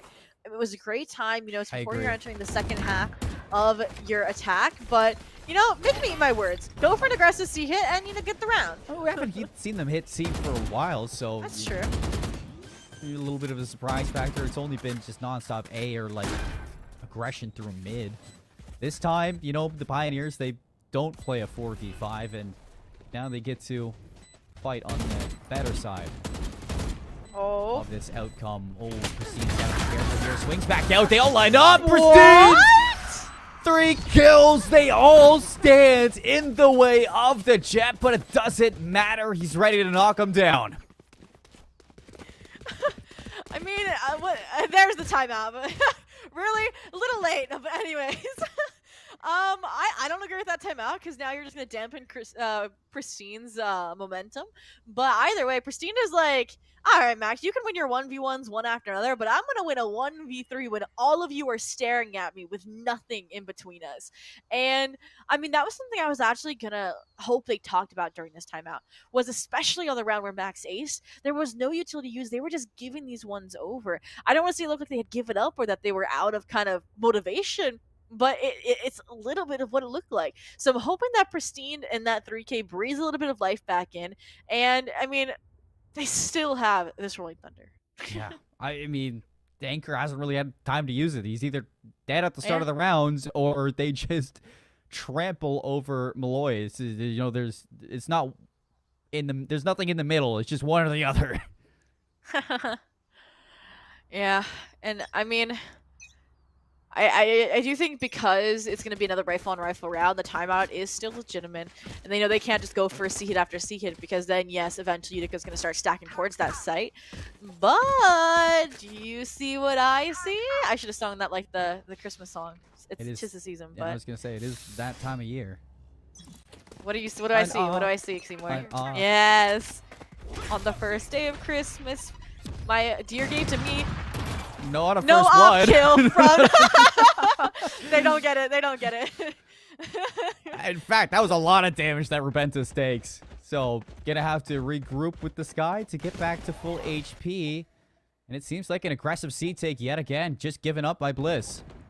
Yeah, no, I hope that op came with a gift receipt because it's not finding its mark. Now you're gonna have to retake with a hurt duelist or an operator. Both of those don't help. But neither does Sari-san with a very adequately timed punish. Tired of the shenanigans coming out. Wizard's been on this alert for a long time and it pays off. Whoa. Catches Max, checking so many angles. The op has the Blade Storm as well, so it seems like Rebenta is going to go towards the ultimate to get this job done, and Complex won't stand a chance against that one. No dark covers available for Molloy, so they have to fight towards the spawn. Trailblazer spots one on the right. Paranoia is going to back them off, and Rebenta is still sitting sharp with the op. Has to watch this defuse. The Cloudburst TS6 will not shy away from the battle at all. Molloy sticks it out, and now an advantage at the half for the Lions. I mean, yes, the op did not deliver at the round start, but they get the regrowth, they get the regroup, and you know, I'm sorry, I gotta do this to you, Seymour. The 5 Blade Storm. Oh, that gets the entry back into the site. If they didn't have that there, I'm sorry, they would not have been able to clear out as many players as they had done. And I mean, it's just that cohesion, especially off of TN6's utility as well, to then narrow down the pool to Sari-san there long after they had found impact on the entry. Like, insane. But clearly not enough to scare Utica Blue away from the prospects of the C site. I think they're expecting that operator to lean towards the A. But, I mean, you're finally the Rolling Thunder, but there's nobody home. Wizard has changed up spots here. Oh, this lurk has always paid off, and this time hey, could be a nice quick double, except love this from Wizard just to play their life. Now the information is known that Karma is stuck in the middle of the map, so a lot for this team to work with. Pristine all the way up top, almost a double kill, but a big shutdown there from Bliss. 4 versus 3. Karma will smoke off the spike, but Bliss only on 3 HP won't be able to pop this defuse. Paranoia's out. Close. Karma's sticking it. The swarm grenade stops it, and yeah, with the operator in hand, Molloy is just going to opt in to hold on to it for the next round. I don't hate this choice from Molloy at all. I don't either. I mean, they already know they have the lead secured this half, and I mean, it's on a defense one, right? Or it's defensively at that as well. And I was going to ask you this at the half, but I feel like now is a good time. Compared to Lotus, do you think that Haven is, like, even though it's a 3-side map, like, does it have more of a defensive lean than Lotus does? Because I feel like it does. I mean, These days, I feel like it's a little bit more even than we've seen in the past. But like at the same time, I do generally look at like maps like Haven and Lotus, which have 3 sites. It's really hard to defend maps like these. Sometimes you really spread out on the defensive side, so I do usually give the advantage over towards the attackers. Well, clearly that's not an advantage that Utica Blue is able to find just yet. But, you know, look at Pristine, trying to get them a taste of their own medicine here. Operator in hand was going to challenge some sewers, but the Jet is on the C site this time. Maybe a misread of another C aggressive play, but looks like they might be going for a B here, which we haven't really seen that, but maybe they're going to go for Garage off the Seekers. Let's find out. Seekers right away. Will Bliss hold her ground? Swarm grenade used. Seeker will not hit its mark, and the grenade gets destroyed, so it's Rubentus really only one here. Defender is going to invest the lockdown as well. Rubentus needs to hit the shot, but he is safe in the back, and through the smoke lands a shot onto Anchor. Though Sorry Son Pristine, a little bit of a one-up. And Max, the showstopper, lands as well. Pristine gets cleared. Max just continuing to walk forward, and the half ends with nothing but success in the sails of Molloy. All right. We're at the half. We can talk about what we think is about to happen here. And this looks familiar to me, Seymour, but, you know, the sides have been swapped, right? We ended on an 8-4 on Lotus. You know, Molloy was on the way to staging a comeback, and then suddenly it's Utica Blue to finally close things out after struggling to do so for so long. The question is, are we going to see a repeat of that? Are we headed to split? Or is this the opportunity that Utica Blue can now grasp that Molloy was unable to?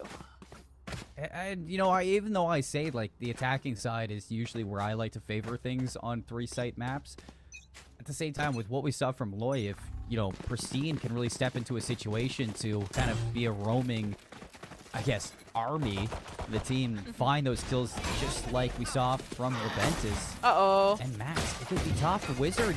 What? What a shot with the right click. Almost gets away from the paint shells, but quick flank coming out from Utica. Molloy, they need to get the spike down fast, but Pristine gets dropped, and that's going to soften things up a little bit. Now they can fight on site.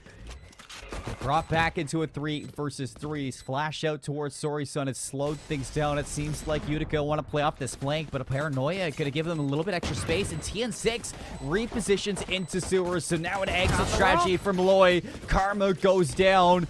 Plant set up for TN6 to win this one out. Anchor's gonna hop this one, but with full HP on Complex, not afraid to take the fights. 3 kills to finally put a pistol round in favor of Utica.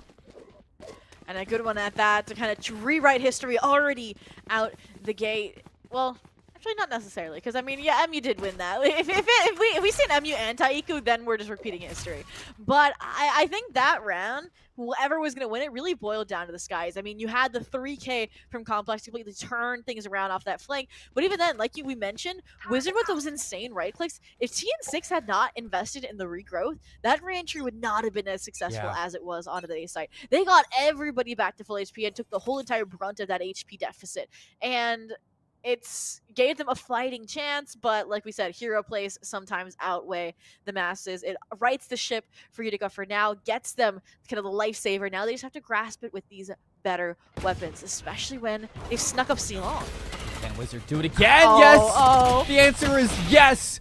Wizard can! They line up for the Stinger, and Sorry Son with the set spike combo. Looks like Utica are going to find themselves another point. Right there. Yeah, finally no kind of madness from either side. No anti-ecos in both halves. You know, finally some standard Valorant in that regard. But regardless, it does make it seem like Utica has a better shot at converting this H4 than MU did over on Lotus. But for now, I mean, we're back to full rifles for Molloy. So this is their opportunity to ensure that, you know, nothing gets out of hand just yet. Especially when the weapons that were invested into by Utica Blue, like there were no hero rifles. There were no kind of over-the-top investments on that second round. So it'll be interesting to see how they leverage these kind of standard weapons to get a point. It looks like it's just going to be a full attack on A. Pristine's in a very cheeky angle, but the dark cover is going to make it hard to really utilize this Sheriff. TNSEC's going to open up with the first blood as well. Pristine, will they get away with this? Spot drops on down and finds Bliss. Now a Vandal. TNSticks still being an issue on site, but now the reinforcements have come, although Max separates them, wins his fights, and Molloy in a 3 versus 1. It seems like they're back in the driver's seat. Zovi, just one more kill to grab, and they have themselves a 9th round. Minute to play for here for Wizard to work their magic. Yeah, Lena Ares to do so. No real utility charged up either. Definitely not the best one here. There's a wallbang there. That's kind of wild. I never knew that. But the awareness is here. They just want these exit frags, and I don't think Molloy is going to give them to them. So probably just not trying to give any ult torbs over, especially when you have a Sky, a Jet, and a Raze, arguably the most important of the ultimates here that you would be giving a point over to. Oh, that or maybe they're Wizard. going for the Ninja. Not a chance, but damage maybe. This is a very expensive round for Molloy now. Wizard doesn't need to live here, but TN6 does. I don't think they can, yeah. That is such an expensive round for Molloy. I completely agree, and it definitely comes out of that joint play from Pristine and Sorry Sun. I mean, when you said that this like dark cover was holding the back, I'm like, I think that's just more of like a cocoon for them to hatch out of and frag, and that's exactly what they were able to do. I wish they had gone like a millisecond later, because then the dark cover would have faded, so they weren't essentially one-wayed off of the frag onto Max to make sure and be that final nail in the coffin for the round. But they still get, like you said, those impactful frags to the economy game that's being played here. And with only a 3-round deficit, it's not the end of the world. Cool. And you win a brand new, fresh haircut. There's a crossfire here between Sorry Sun and Wizard, and we've saw how that kind of cut them down to size a little bit in the past, and will they fall for it yet again? Wizard's going to get caught in their own fault line, and here comes TN6 on site, and again, Karma's going to get spotted, but Sorry Sun this time will not be impactful. Reinforcements have arrived, so Wizard's not here alone, but does he need anybody? 4 kills on site. Wizard going above and beyond for the Pioneers.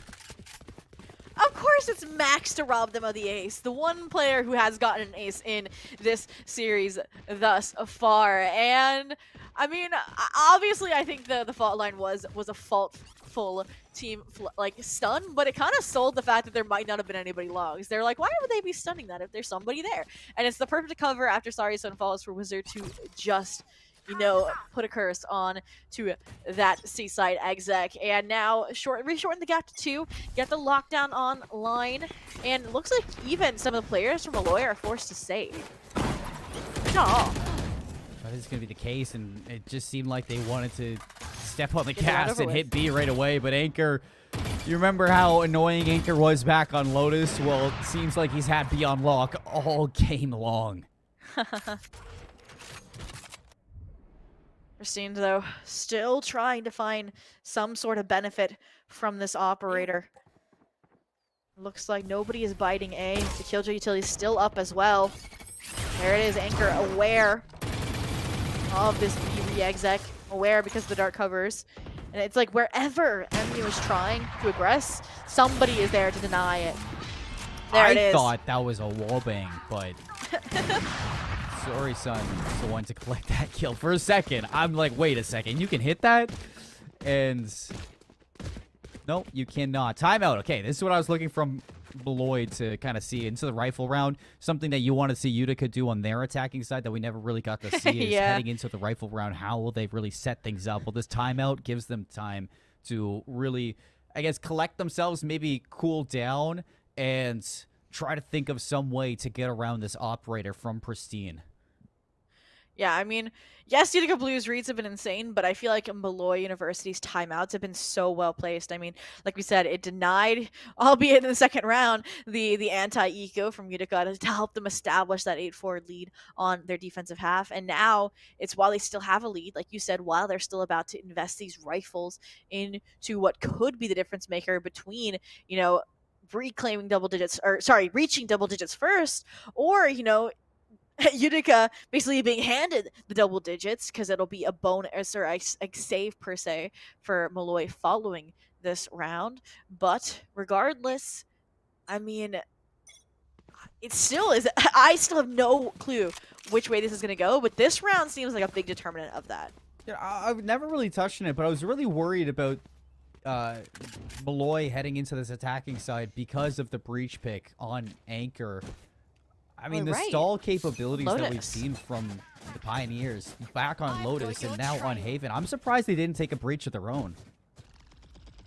And maybe they'll consider it going forward. But I mean, if you have somebody that's not comfortable with breach and not as efficient as Anchor has been, then yeah, like, you can't just have a breach. You have to have a good breach.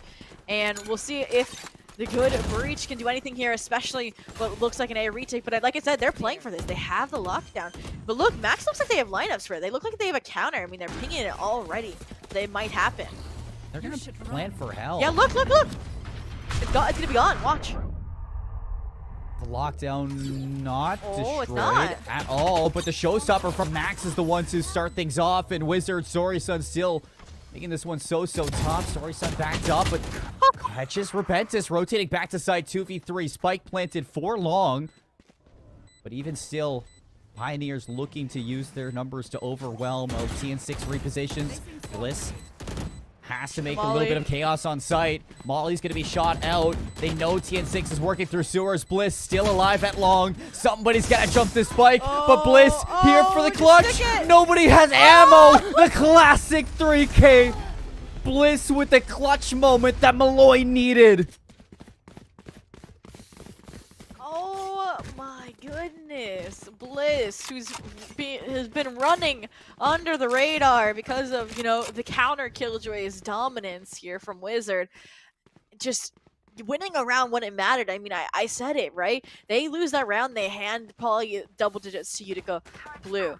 Now here, they get another chance. They even, albeit kind of a rough one with all these light shields versus the full buy from Utica, but they're still fighting to ensure that Utica does not tie this score line up. And I'm glad it's somebody other than Max to step up in that individual moment, too. It's something to be said that, yes, it's nice that Max has 21 plus kills, but eventually you can't put everything on your raise. Nothing into something, but Pristine's going to be caught out here, not able to tailwind right away, and Max just runs him down. Won't expect Anchor, but the sidestep maybe. How does Anchor get 2 kills? Honestly, ult. I want to see the ult. It's not going to happen. Oh, and that might cost him the round. Repentis with easy trade. Sorry, son. No respect at all. Flanking. And Wizard is flanking. They know. There's utility. Okay, Bliss now knows the turret's going to be shot out. Turning around. No idea where this Killjoy is in terms of Bliss. Successfully hides away over towards sewers, but now the swarm grenade goes out. Wizard has cleared out long. They know exactly where Bliss is, but Bliss makes it a 1v1. Can she step up to the plate yet again? Sorisun's going to have this and just stick it out, wait for the aggression, but Bliss playing it so patiently. Sorisun spams through. No way. Bliss on the other side of the dark cover gets tracked with those shots. And it's Sorisun's turn to rise to the occasion. Vandal diff moment. Those tracers can be brutal, especially in high elo like this. Always shoot through your smokes, folks. That is the lesson of this Haven adventure. And looking at not just the buy, but the economy here. When you have 4 ultimates for Utica, I'm hoping, I mean, I've been on Anchor's case, I'll admit, about using this ultimate more often. I mean, they held on to it for so long last half, and I mean, I think if they used it there, then you wouldn't have given, the opposing No Repentis an opportunity to frag as much as they did to almost pull that round back from the grave.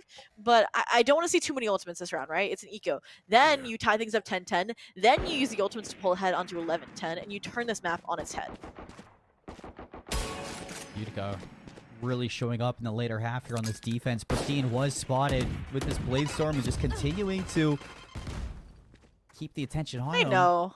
Not forced out of this angle just yet. And Complex is here to back him up. Updraft, that's bold. Shot doesn't land. And backs up towards the site. All focus over towards Garage, where Karma is just sitting inside of the dark cover with this classic. Nobody falling for it this time. I was gonna say I wish they had a Bucky, but looks like the choice is to come onto this B site. Yes, nobody's holding him, but the Killjoy utility will get all the information that they need. And it looks like they want to play retake, right? I mean, I said I don't want them to use the Seekers or the Rolling Thunder, but that is perfect for this B site. And as I say it, there comes the perfection, the cherry on top, the execute from Sorry Sun as well. It's just so clean and methodically. Every player is falling like dominoes for Molloy. Yeah, a little bit too much for Reventus to deal. Sorry Sun's gonna hop this defuse right away. Flanker Karma is caught. Wizard was watching it, and no stone left unchecked by Utica. They're going to equalize Haven 10-10. Double digits for both teams. This is a long one. I mean, both of these teams, we went in towards the semifinal expecting things to be close. Lotus, I feel like Utica had a lot of a stronger performance on that, you know, maybe we weren't expecting with it being Molloy's pick. But this Haven match is just pound for pound. Both teams just trying to find an edge. Yeah, no.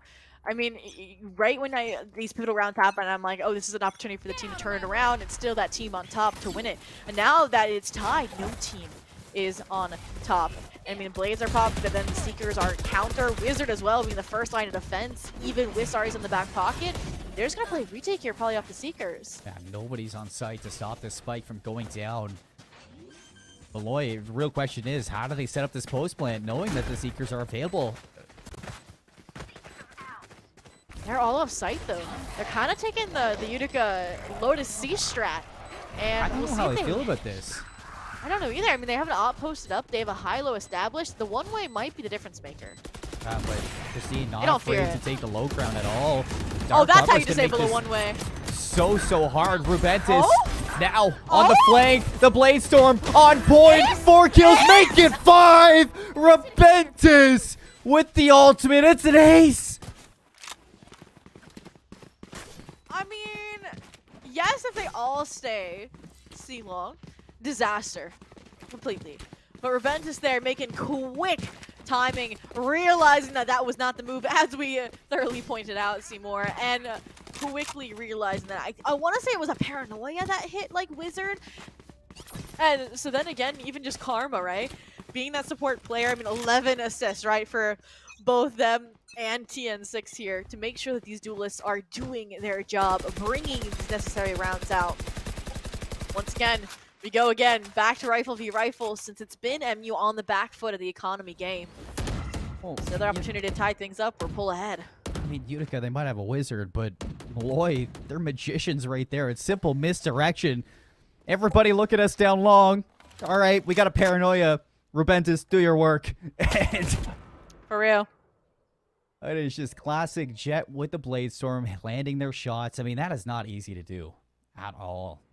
And it's good to see Rubentis finally showing up in towards this game. Hasn't been the best Haven just yet from this Jet, but when it matters most, the duelist steps up to bat. Looks like it's going to be full frontal attack and towards C. Max catches Sorry Sun. Wizard just on the edge of checking this one. Anchor's found his way in towards the site. And again, Anchor, always good for 2. For real. That puts things now in the retake scenario, a 3v3, mirror compositions of agents, but the Seekers being that one leg up that Molloy has following the plant. It informs the repositions here. Once again, the strat is to flood towards this C-long. Smoke's not a factor for either, maybe minus a rogue cloud burst or 2. But look at the mollies. Again, timing for these has been amazing from Bliss. And already a lot of time has been drained from this defuse. Pristine's just going to stick it towards half he needs to. And now that both Cloudbursts are gone, it's just firing range right now for Utica to play against. Another Cloudburst, but Bliss, who finds Complex, makes Rubentus' job a whole lot easier. Molloy from facing this comeback. A couple rounds for Utica here on their defensive side, but they're going to be the first ones to reach map points. In a must-win map, they have stepped up and exceeded expectations. I mean, yeah, Utica's broke. Like, this is exactly when they need this timeout. I mean, their backs are up against the wall. We've seen them pull out thrifties. I don't want to say when it mattered because it was more just like a start of a half or, to finally close out a map. But this is where you want to get a thrifty on the board. When it is kind of that 2-0 kind of hanging in the balance. If not, you had to split. And who knows what'll happen there with how close these matches have been. Yeah. But what is the strat when you have these weapons? Well, the Bakis, I mean, they have the best gun in the game, the Judge. Pristine, too.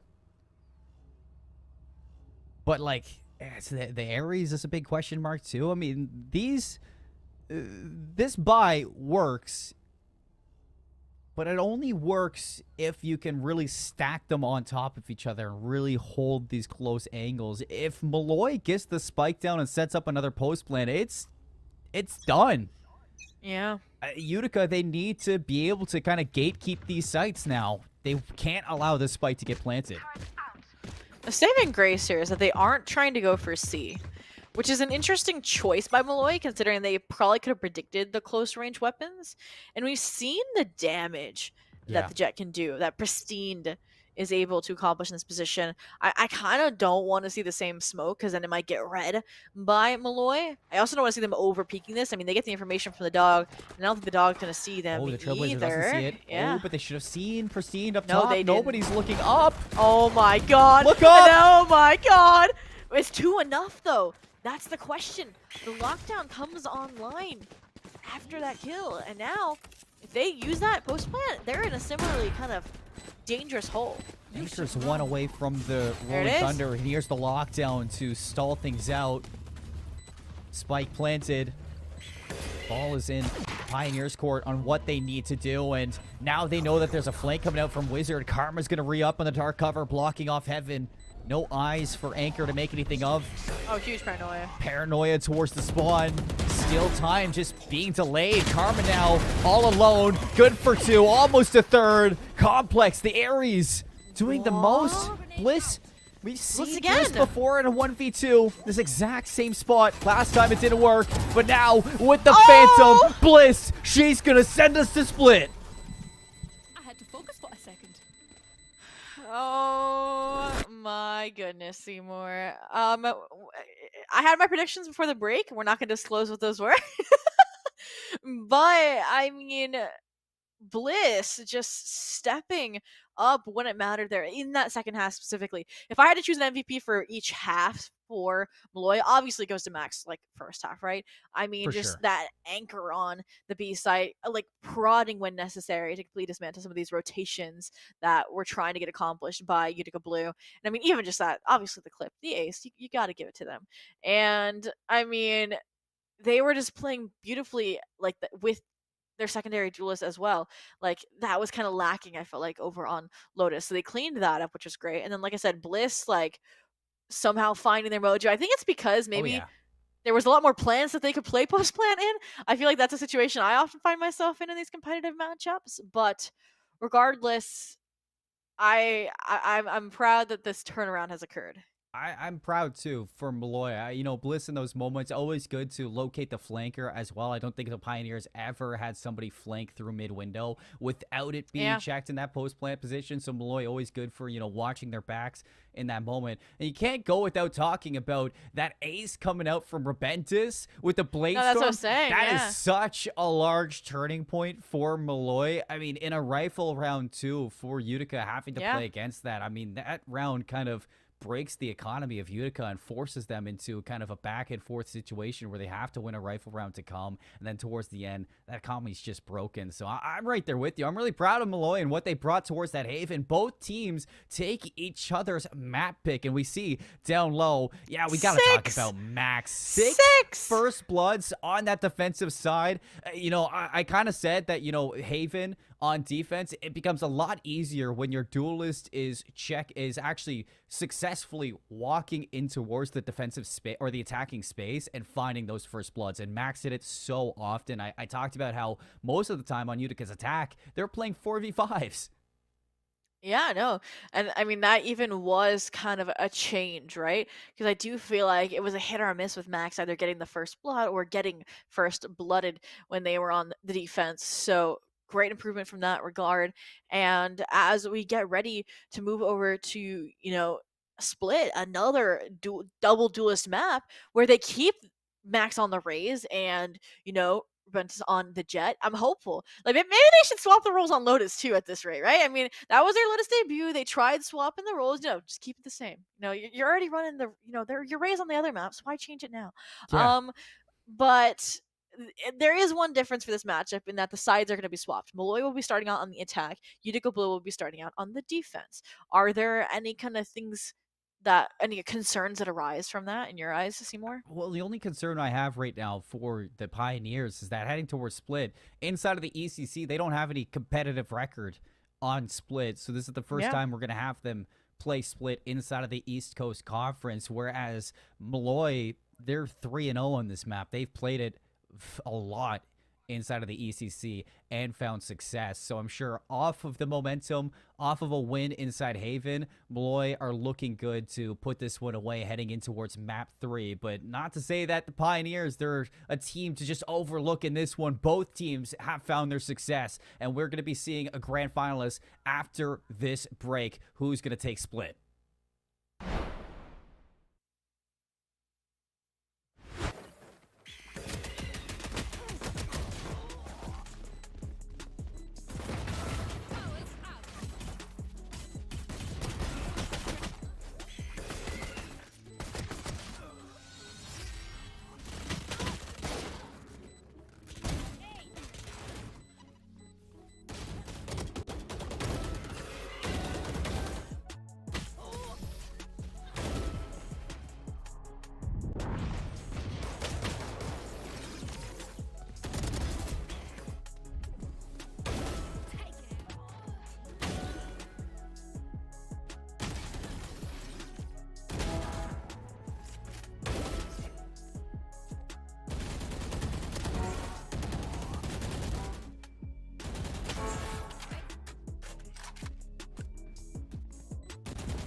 Welcome back everybody to the East Coast Conference. 3 maps in. We're headed to split between Utica Blue as well as Molloy University. Molloy taking Haven away from the Pioneers, their map pick. And earlier on, they lost their own map pick. So both teams taking their opponent's map going in towards the series. It's been a fun one, Zobi. A lot of back and forth, a lot of unexpected things going on today.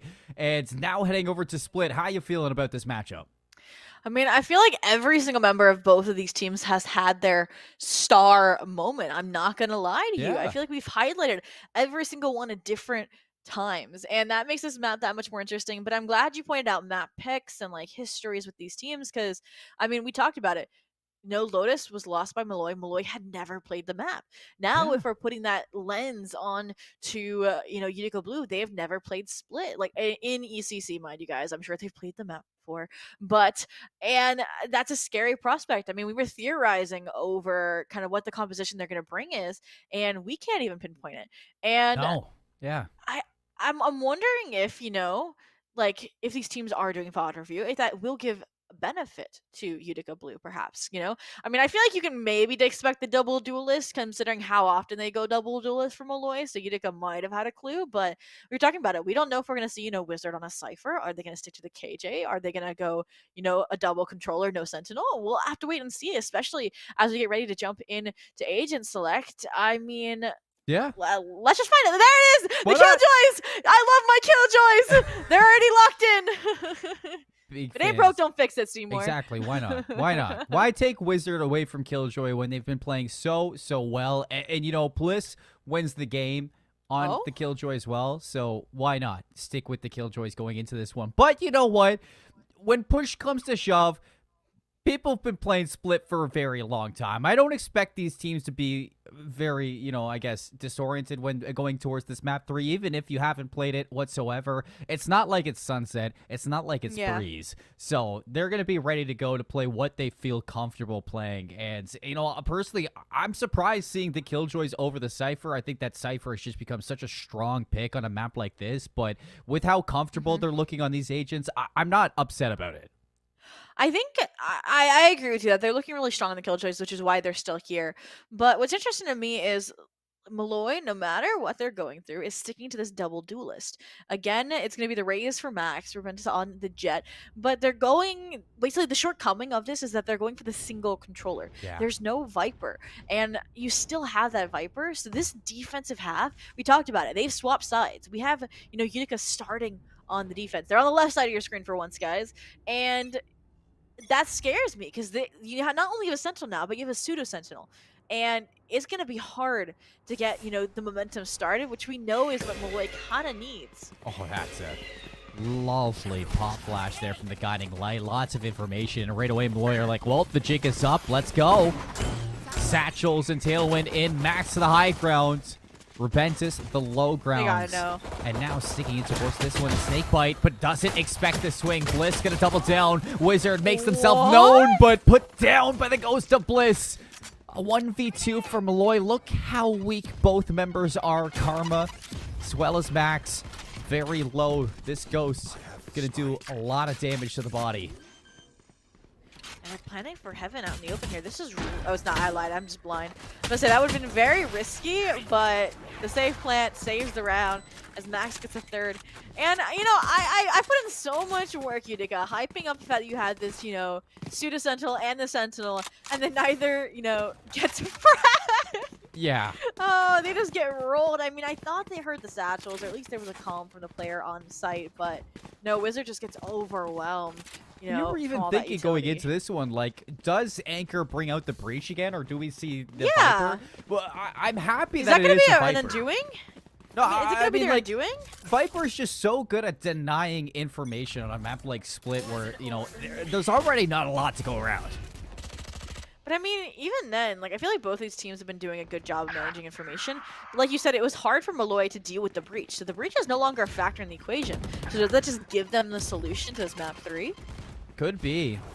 Gonna have to wait and see exactly what Anchor can cook with this Viper pick. And already losing out on the 2 members over towards B. Yeah, Utica have been known to keep these second rounds very close, very expensive for Molloy, but I mean, this time around with the setup that we're seeing, a lot more close-knit. Not a lot of space to maneuver your way into this one. It's got to be some crack shots coming out to make this happen, and it doesn't even seem like that's going to be the chance. Wizard, the information's going to be there. Shorty, He has the shorty. shorty in the corner, and Max, Yeah. of all things you turn and see, you do not want it to be that. Wizard tries to collect that Vandal. TN6 going to deny it. Now look for the rest. 29 HP for Anchor. He's either going to run, die to the spike, or Yes, I think save it's the gonna be down to Bucky. the spike. Don't save the Bucky. Come on. I think it's smart though. We talked about how important these ultimates have been. So dying there, not giving any over, very, very standard practice in this kind of lobby. But once again, no funny business, no anti-ecos coming through. And I feel like that's what happens when you have the simplicity of a two-site map. And that might just be the kind of control that Molloy needs to have a cleaner map to stage the reverse sweep in these semifinals and punch their ticket. We didn't even highlight this for a rematch potentially against New York Tech, the only team that beat them in the group stage. That's going to be If a they big win. one. If it If happens, they win, yeah. if they win over SNHU, yeah. SNHU. Don't want to count them out either, for sure. No, Well, what a rematch would that be for it'd be Molloy? insane.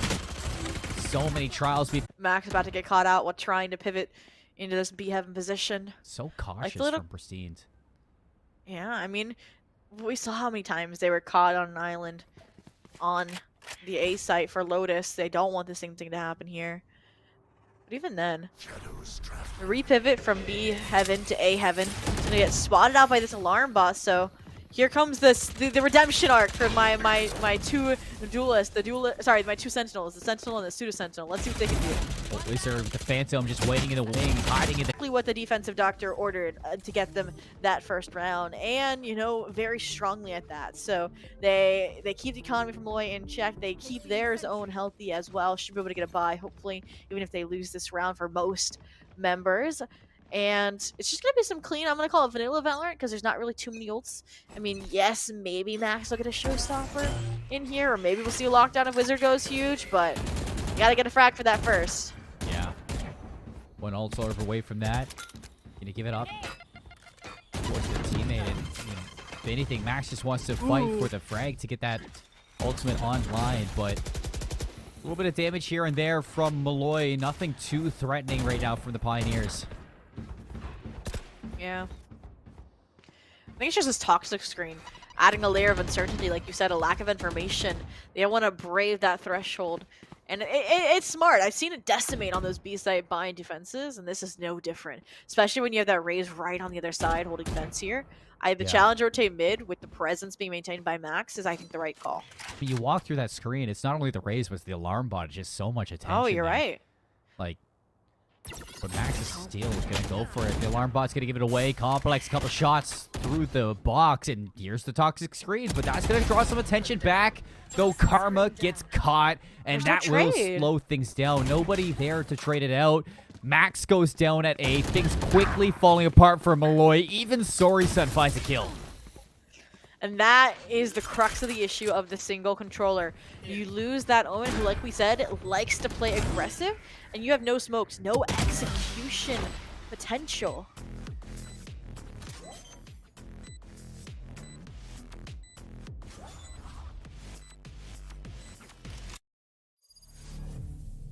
You guys can hear us. We apologize. It looks like it wasn't even a stream issue. It looks like all the Valorant explodes, and just like that, Utica wins the round, and we are tied. That was at least when it cut out. Like, it wasn't like we were on the edge of our seats. It was pretty much dominance from Utica at that point, right? I mean, I feel like it just adds to the emphasis. Like, Karma dies, your solo controller is gone. That just means that not just the round is over, but like even the game. No, I'm joking. Even it just shuts down the internet. Karma dies, internet gone. You have no controller, you have no round. Oh, there's a gap in the smoke. Seemed like that might have been on purpose. Maybe practice even from Pristine's. Boombot. No damage done. Pristine forced off heaven. Still lots of pressure being layered on, and unfortunately, we're going to have to play the guessing game yet again. What happens? Does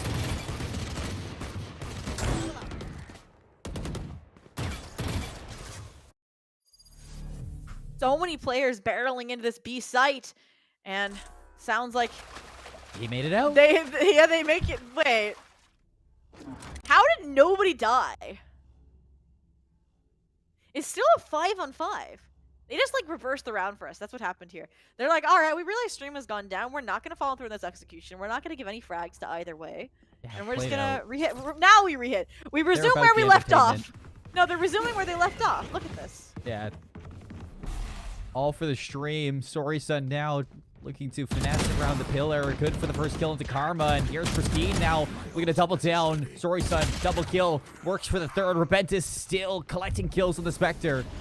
Making this a little bit more costly for the Pioneers. And potentially even a spike plan with the recovered Vandal.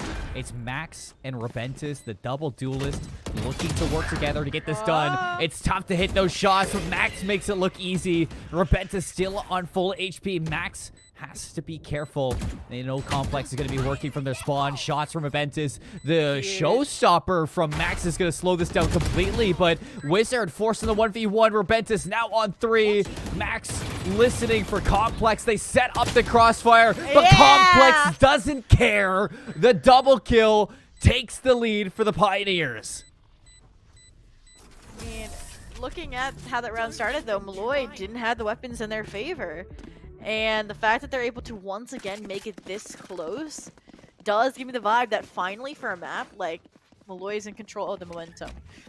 And as we go into our kind of rifle round where ultimates are a bigger factor, it's going to be kind of a question of if they can maintain that.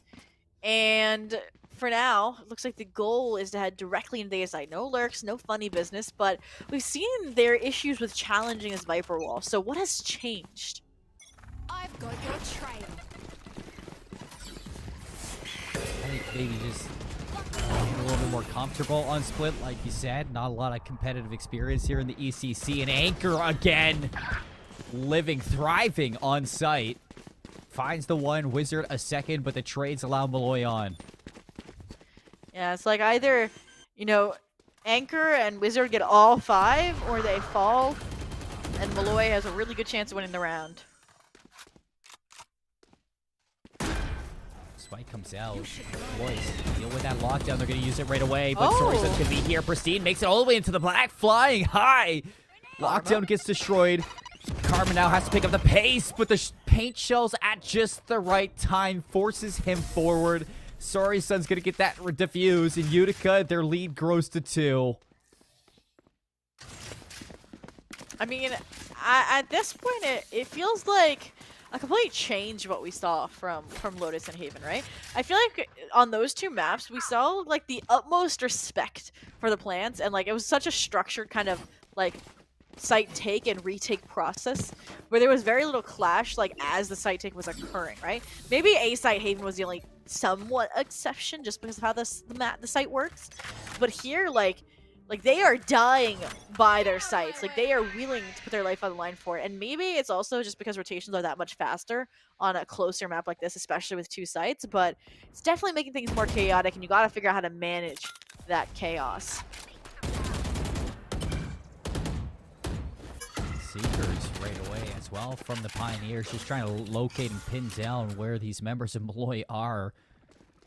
I mean, where do you go here if you're Molloy? It's either A or B. You definitely don't go mid here. Yeah. I mean, like I mentioned, you have to control the chaos, and that's what that Viper's Pit is attempting to do here. But also, it kind of gives this false impression of confidence over to this A site, so they have players playing off site. They're playing for a retake here, especially since they have the Killjoy lockdown.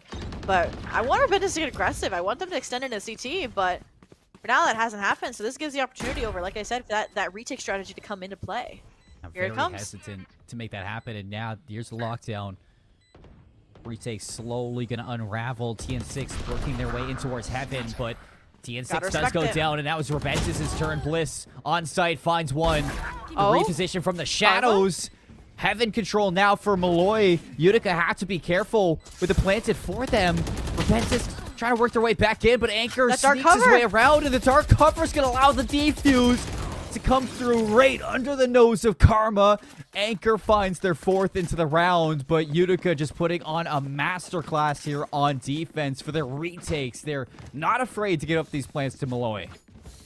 All right, Anchor, we get it. I criticize. I feel like every time I'm like quote unquote criticizing, I'm not ever criticizing Anchor, of course, but I was like skeptical. I was like, you were all for the Viper. I was like, I don't know, the breach is so solid and seems like such a core part of this roster. But 10-3 on the Viper is definitely a defensive statement. And I don't want to say they're taking a Wizards pizzazz, but that's kind of what they're doing here on the Pseudo Sentinel role. Now here, though, once again, the attack operator. Gonna try and make a difference. I feel like every time an operator comes out, something spicy happens. That's exactly what we just saw from Sorry Son. Narrowly escaping with their life. There's nothing plain about this matchup. Nothing. Nothing plain.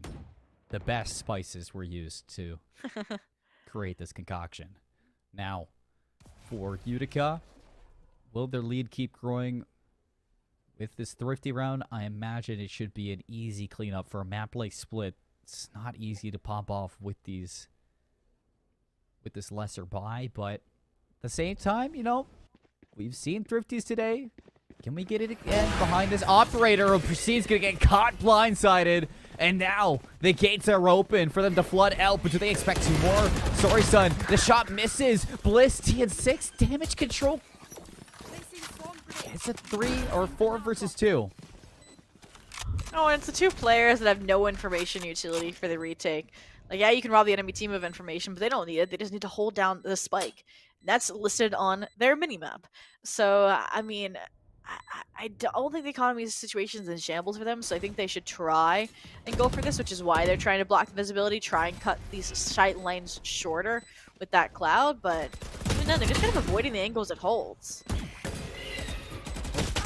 Fighting this one out, though. Nice flash out from TN6 and Anchor. No way. No way Anchor does it again. It's Bliss. It's Bliss. There's no time. There's no time. And Bliss is ice cold. Yeah. I mean, if that first Molly was not on there, then maybe they have a shot. But I think that hopefully acts as I was going to say, kind of an eye-opener for Molloy. And with the timeout coming in, I guess my point is... Or is that... Wait, no, sorry. I'm misreading. It was red. It's colors, guys. It's actually a defender timeout here. Yeah. So, Utica, they heard my pleas for better timeout timings, I think, from Haven. I mean, 5-3, you're up 2. You're about to kind of have your economy checked. So I'm hoping Pristine is going to sell that Vandal post this round. You'll go into your, like, eco buy cycle that comes along with the timeout. Up. I mean... Yeah, actually, wait, Sorry Son's kind of rich, though. Yeah, that's what I'm looking at. That's 7.5k for Sorry Son. You know, you could buy up, maybe drop something for a teammate, at least get armor on a couple of these. And it is the defensive side of Split. I mean, you can kind of rat it out if you really need to. Yeah. I mean, only time will tell. And I feel like not knowing the buy makes it hard to figure out what the plan is exactly for this timeout. But I think it is probably addressing how committed to the sites they need to be, because like I mentioned before, they were all for retake, and that A site retake is so clean. Like, yes, granted, they're probably using the ultimates like the lockdown to help facilitate those, and you don't get those every day, but I mean, they have the showstopper, so that's one kind of plus in that report card of a retake kind of class. And I feel like they can leverage that, or even just try it without it, because obviously if your last 2 players like are the Killjoy and the Viper remaining on a B site retake, it's not gonna be the best outcome unless they just go nuclear like we saw Anchor almost do. Yeah. And I think that's exactly what they've communicated, right? Look, there's nobody on this B site. They're going to play for the B retake while the lean is towards A to ensure that they can do a quick crunch on that side if need be. Sorison's been great for a couple of these entry kills. Shutting down Molloy early, giving them the disadvantage for that spike plants, but even still, with the economy of both teams, nothing is comfortable within this. The turret's going to get a little bit of information through mid. Now time to explode onto site. They're going to spot the player inside of Heaven. Sorry, son. A little bit of damage, but again, nothing threatening. And here it comes. The first 5-person retake on the B site that we've seen. And look at this. We've seen these kind of bite the team... the butt if they have nobody on site The reason is for Anchor. the showstopper scare tactic. But look, yeah, Anchor the flank. It's And he pulling finds every the single second member. one. Prestine's showstopper sticking might it. not have found everything, sticking but it. Anchor is causing so much issues. They stick it out to the end. Karma is going to get 2. Is complimentary kills towards the end, but what a round there from the Pioneers. Anchor just so patient on that flank. 15-4 from the Viper. I mean, pivotal plays coming out from Anchor. You know what I think Anchor just saw, like, when they decided to do that? The flashback to the Haven retake. Yeah. From the ace with the blades that came through there, and that round is so jarring and such a counter strategy and shift out of the timeout from Utica that Molloy is like, all right, we'll take our own, it's our turn now. And with them having the showstopper and seekers now in their repertoire, I think they're gonna have just as heavy of a clash back. And I think this is a better time than ever because Utica has locked in obviously at least a tied half, but they are going to be gunning for that advantage. I mean, we've had an 8-4 and an 8-4, so now it kind of feels like it's a race to that 8-4, no? And if anybody gets anything more, we haven't seen either 8-4 benefit the kind of disadvantaged team, so you want more than 4 here.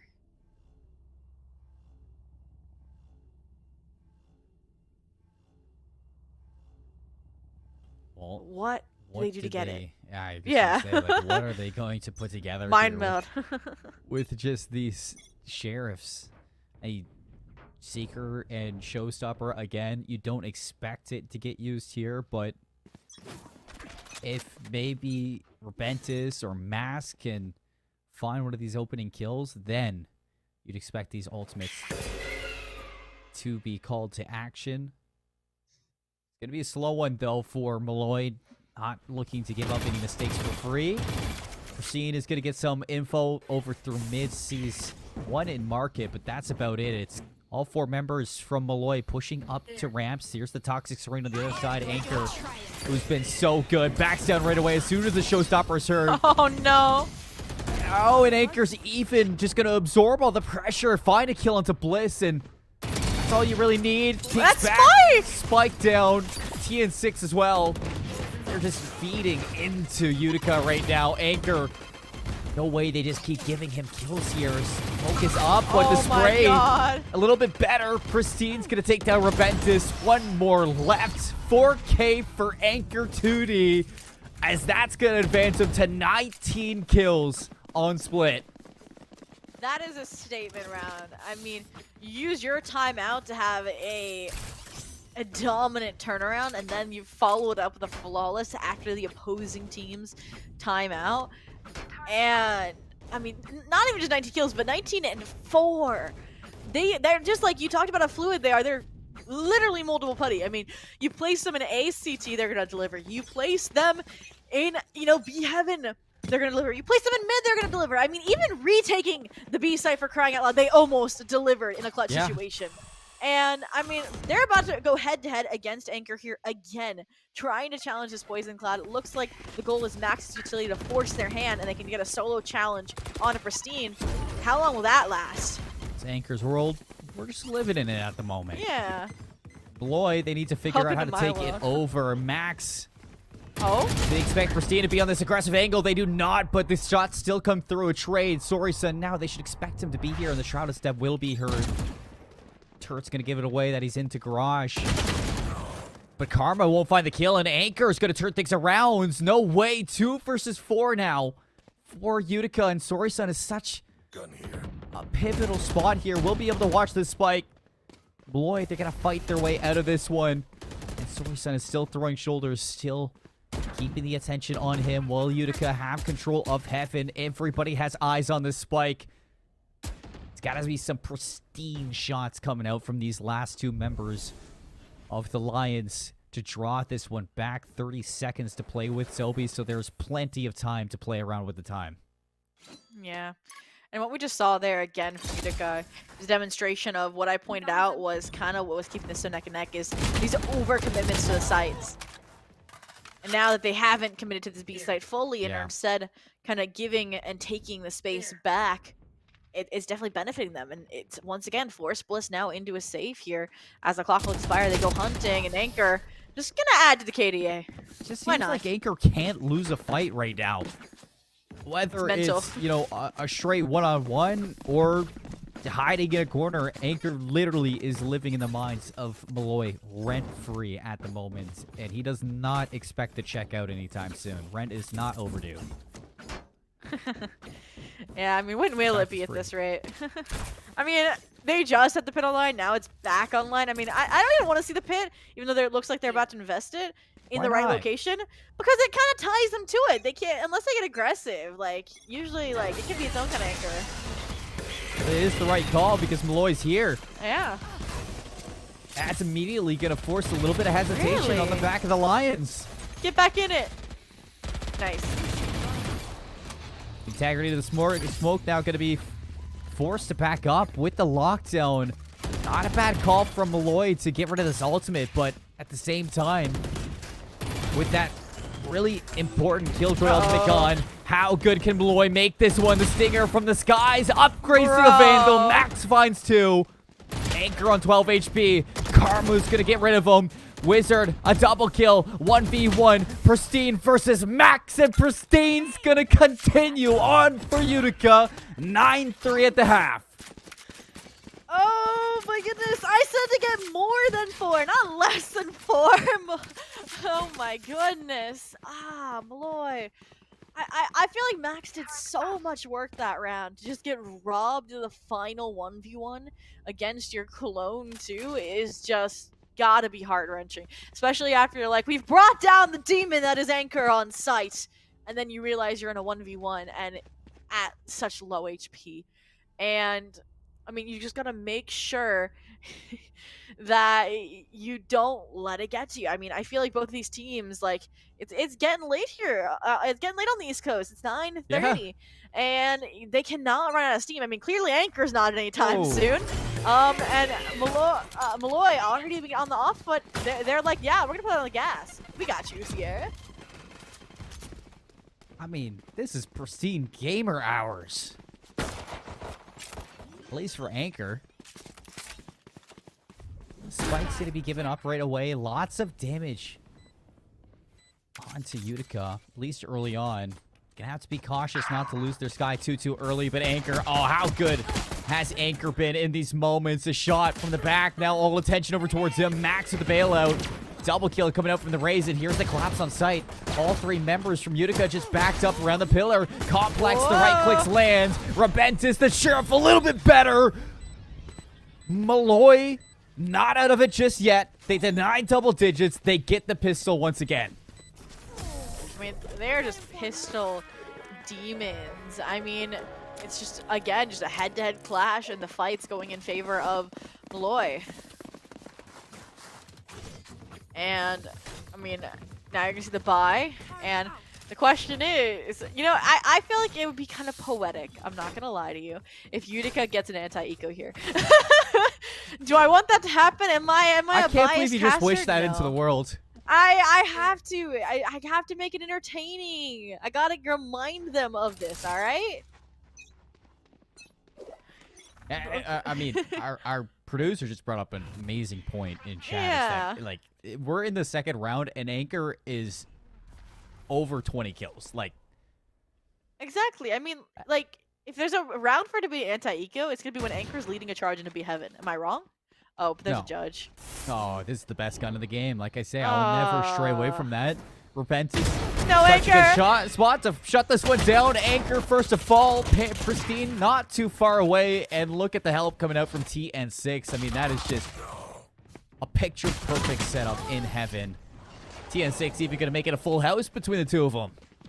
Yeah. And, I mean, it definitely, you know, stems the bleeding for now, but it's only a temporary kind of fix because the economy's now, you know, charging up for Utica. It's their opportunity for the for the rifles to come into play. Imagine it's 5 offs. Yeah, glass cannon them all if you can afford it. But this is, I think if Molloy wins this round, they're sitting pretty, right? They're on the right track to getting the comeback. If not, then like you said, they reach that double digits, and it becomes that much harder. If you really think about it, most guns are operators as long as you hit your headshots. Yeah. That's true, but I mean, does a wallbang headshot with a op kill versus like a vandal? Ooh, probably. I'd imagine so. Well, we won't be able to find out for now. But what we might be able to find out is if we see, you know, the judge strikes back. Yeah, but I don't think they heard the judge, but they just didn't want to mess with that, which is a They wise learned their decision. lesson. Yeah, and maybe you know, Ooh. I was gonna say maybe Call the back from Lotus. Sorry. Oh no, yeah, they're killer with it. Can they do it again? Good Yes. question. Yeah, of course. It's Max. Come on. Why would you even doubt him? Anchor makes his way through the paint shells, and that is not the spike through, but the spike will reach the site. I mean, why not? You got a regrowth. You got a sky in your back pocket. Once they plant, no, they don't even need the heal. They're gonna frag without it. Yeah, And look how confident. Here. Look Anchor at is. and look at what Sorry Boy is about to try and stage this shrouded step too. I like this post plant. Max finding this round with this Guardian, but losing out on the teammates left, right, and center. Down to a 2v3. Now 1v3. TN6. 87 HP. Flash around, peeks the other It's way. both. Lovely to isolate one, but Wizard with the Vandal. Not easy to transfer your shot with that Spectre. Double digits gain for the Pioneers. Yeah, no, insane teamwork there. I mean, once again, just a clash on a clash of a site take, and I do feel like I want to see a change from Molloy, kind of like what we saw from Utica, right? I mean, it was clear that those head-to-head clashes, like, yes, once in a while we're going in their favor, but when they were a little bit more reserved on that B site, for example, it went in their favor. And that's kind of what I want to see on A, I think, for Molloy, is, you know, a more methodical retake strategy. And with only the Rays playing aggressive here, I think that's what they're aiming for. It's just kind of like the rest of the players getting too eager to go in while the rest of the team's still getting in position. Pristine Bucky. Not sure how shallow that flash was, if Pristine would be I think they know. noticed in this angle. But Max is putting a lot of focus there. The satchel was heard, so should be known that they're all here. And now it's just open season for Max. Lovely shot from Sorry Sun. And they're packing their bags. See you later, A-Site. Yeah, I mean, I was about to say, Molloy gets the Kingslayer down, and then immediately your duelist, or sorry, yeah, your high fragging individual gets treated out. And I've got your trail. I didn't even realize that TN6 is on like that low of an HP following it. So the advantage really is in Utica's favor here. Found one. Sobi, the Seekers are going to spot the flank also. This is going to be down to some pivotal kills here, and just like that, Pristine going down as one of them. 4v3 for Molloy. Numbers on the retake. So relatively should just be looking to trade each other out as soon as this unfolds. Karma, the first one to drop on his side. Swing out from Complex. Nobody here to trade it.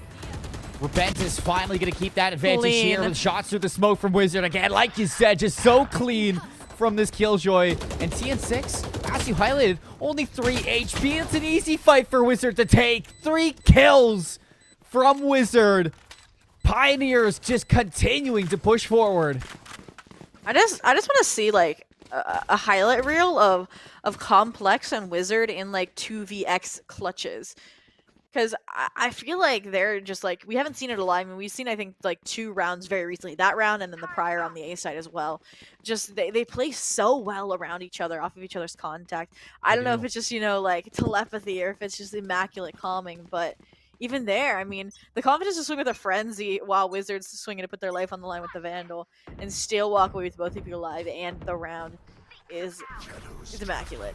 And now you can see there. How cool it is. I hope it's telepathy. I hope it is. Yeah, why not? You're just like, you just realize that they're doing it. But look how much Molloy wants this round. Early Seekers, Blades, all getting invested here. It looks like they want to go for retake on V, but they're already flooding. They're disrespecting the lockdown. Yeah. Eventually, they have to show the respect, though. Nobody's going to be spotted. Pristine Pristine? already through. Pristine? Walks it out, and that's an easy cleanup. Showstopper. Everything being thrown through. Rebentis and Max just trying to gain some space here for the rest of the team. Dancing around the smoke. I do not know how Max is still alive. but still in the backside. Wizard has gone unnoticed. The smoke goes down. Wizard finds the second one. 3v1. Oh, Sorry Son's indeed. gonna be blindsided by Max. And Molloy, a lot invested into that round, but they keep Utica away from match point. I mean, that's just them kind of taking the advice that I gave to Utica last half. They go for that flood retake, knowing that there's power in numbers, and they pick off, you know, the edge cases, the edge players. And I mean, Utica again fixing the timeout disparity on Haven. We saw how stark of a turnaround it was following the last timeout. Do we expect this to just be the 2-0 closeout now that this timeout's in effect? I mean, I don't mind it in the sense that, you know, maybe in their heads they're thinking, we got a little bit ahead of ourselves in that last round. Let's slow things down. Let's just play our game, because their game has been unstoppable so far. Their game plan right now is getting that spike down and letting Anchor do their work on site. As soon as that spike goes down and Molloy have to play into Utica, it really changes things for this Molloy team, and they just haven't been able to get the better of them in those situations. We saw it in the last round, but that's because Pristine got a little bit overzealous and gave away that first blood. Yeah, no, I completely agree. I mean, it made sense. They expected them to be kind of like already fleeing from the lockdown, considering they were trying to, like we said, disrespect the lockdown. They might have expected the backs turned, not them already there waiting with like knives or on guns in their face. And I agree with you, though. I think it's obviously small mistakes that can add up, and nothing with the macro yet to adjust. But looks like we're actually seeing an adjustment in the strategy from Utica. Looks like more of a defaulted approach. Maybe going to try and sell this as a B fake, especially when both duelists are there. Using this toxic screen as well to block information. We saw on Lotus somewhat of a comeback from Molloy, down 12-6. Brought it back to a 13-10 loss. I'm sure they want to deny that 12th round, though, and just continue this comeback a little bit early, get some wind in their sails, and this is going to be such a big round to make that happen. Karma is going to re-up the smoke towards Garage. It's more utility out of their hands, so they just group up over towards ramp to explode on site. Already, Molloy have rotated off of A. Oh, I know I said to be eager, but not that eager.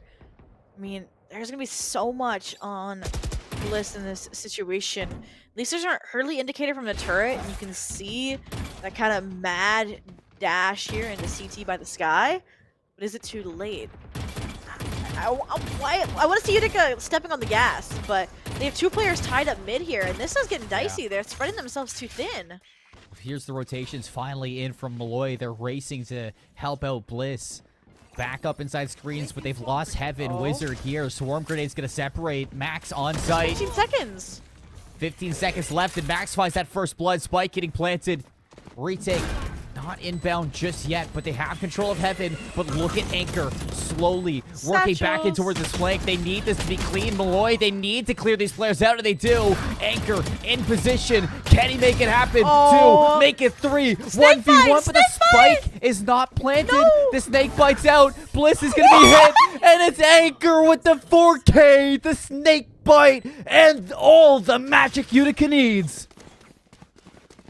I thought for sure they had it. It was pixels away from the defuse. It didn't even look like the molly landed on them. Do we need another Viper nerf? What the heck? Anchor's just hit a 30 bomb. Like,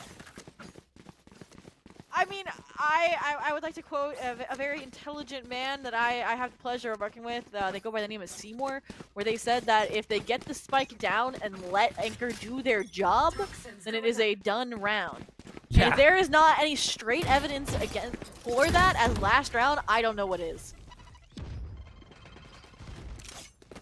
I mean, Anchor is just a difference maker right now, going above and beyond for the team. That was a round Molloy definitely should not have lost, but now, with all the confidence, they're just suffocating Molloy on site. 1 versus 3, Bliss. She brought us to split. Can she keep us here? Showstopper looking for this last member. Pristine slowly working their way in, and that's the nail in the coffin. Utica packed their bags for the finals. And they steal the opportunity of a rematch potential away from Molloy University. But what a show they put on for us, taking us the distance quite literally. Yeah. And I mean, I take it back. You know, Anchor, thank you for not playing the Breach. How different would that map have been if he was on Breach? Like, I would he still drop 30? Like, I have no clue. But I'm wondering if it's gonna make if Molloy's gonna rethink any of the compositions after this series alone. Like, I mean, I loved like. I think Max on the Rays is gold. I think I want to see them on Lotus on the Rays, or hear the rationale, you know, for the swap onto the Jet. Maybe they'll sway my mind. But shifting back to our victors, I mean, just the adjustments, like I said, we're just so clean consistently. Like, I would bring up a problem, and a few rounds later, it would be fixed. Guys, if you're in the stream and you're stream sniping, you're not supposed to be. I know it's not revealing the player positions, but you're hearing my thoughts, all right? No, I'm not your coach. No, Coach Sobi, not the coach for this game, but maybe later on. So if you want to, you know, get those strats later on while you're watching the VOD, I mean, obviously. Yeah. I mean, they already adapted them. What are we talking about? Sobi knows what they're talking about here. So, I mean, I think you're in the right ballpark in talking about Anchor here. Back on Lotus, I really wanted to highlight Anchor's stats. Complex's stats or Anchor's stats at the end of it, because on Lotus, as well as Haven, I mean, Anchor was being such an issue on the Breach or the Viper. It just wasn't as noticeable as 31 eliminations, 6 first bloods, 6 assists, and 468 ACS. That is incredible stats coming out from Anchor. I mean, if you're looking at this, you know, going back in towards the VOD review for Molloy, I definitely think it comes down to the agent selection. I'm not a big fan of double duelist comps these days. I think that Valorant has been there, and we're well beyond the course of double duelists right now. Maybe Bind. That when you're looking, maybe on Bind, you get that pseudo duelist on Chamber even. But when you look at every other map, when you have a Breach or a Viper like Anchor, who is so good at just making your life uncomfortable inside of the map, it makes this game so much more difficult as a duelist. And I think that when you look at a player who is just so consistent throughout this whole series, Anchor was that player that was always present and always an issue against Molloy. I mean, they're so ever present that they're even going to be present on the stream with us for an interview after a short break, so we can pick their mind. We can see why they're playing the Viper instead of the Breach. If that 30K was a fluke, or if they're always this dominant. I mean, wait a minute. They didn't even play split in ECC this season, and they go and do that? I mean, that's what I was saying going into it. People just know how to play split, Sobi. So, you know, albeit you haven't played it just yet, but at the same time, they look great. And honestly, going into this grand final, I'm sure that they feel like they are the team that is ready to win it all. So, like Sobi said, we are going to take a quick little break, get Anchor all set up, and we'll be back with an interview very shortly.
Welcome back, everybody, to the East Coast Conference. We just got to see our first grand finalists heading in towards this last match that we will be seeing in the ECC. It's going to be the Utica Blue Pioneers taking that helm. Excited to see them when that happens. But for now, we get to have one of them in the booth. It was the MVP of Map 3, my undeniable MVP of the entire match. Let's bring Anchor into the booth and welcome him here. So welcome, Anchor. Congratulations on the win, my man. Oh, hi, thank you so much. Thank Oh, you. It's all the work from my team, yeah. I mean, it was a group effort, but you were the shining star on Split, and you know it. I don't want to hear you being humble at all. The one thing I do want to ask of you guys, though, heading in towards the semifinal, what did the preparations look for you guys? The preparation, to be fair, like we look into the scrim, like not the scrim, sorry, the match that you guys stream on Molloy. So we did study a bit of their split strat. So it's lucky for us that they picked split on that map. So that would be like the prep for the match. I love hearing college teams do their homework. It makes for good students. Wow, that kind of answers my second question because like you guys had not played like split in the East Coast Conference thus far at all, at least recorded Right. in the Battlefly. And we were wondering like going into that, like is that how you formed the composition or was like purely on a counter strat basis to what they were running? Or like because we thought about it, we were like you've played Breach a lot, like Breach is something that still is slightly viable on split, but you ended up going for the more traditional composition with the double controller. So what kind of informed that? Was it purely just counter stratting or like any other kind of input coming into it? To be honest, this thread is that we have been running. Beside like a KJ, we try to and for breach, we have tried to like employ it, and then having like only single smoke like Omen, Hmm. and then breach instead of a Viper. So we have tried that, but it doesn't work out really well. So dual controller is what we choose. So I'm like sticking on to Viper because Viper is also my main. The past Oh, seasons as well. So yeah. So I mean, the breach was working, but I mean, the Viper was crazy towards the yeah. end. And I know I like that you guys are talking about that. You guys study together.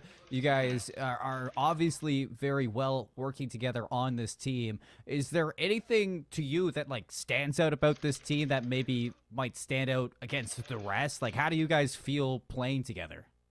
Well, playing together, how do I say this? Playing with my team against GN6 thing, feel like we are working better than last year. Our communication is more crisp, and with the strat employed by our like coach Nano, he's a great guy by the way. Shout out to him. He's really great. He helped us with fixing a lot of flaws here, and we keep our communication up. There's no clutters in between like games. So we keep our mental up, and I being the hype man for the team as well. I do some clutch ups, and that's about it. I love that. It sounds like a Yeah. great time inside of your camp there. Yeah, I for real. so love that. All of it.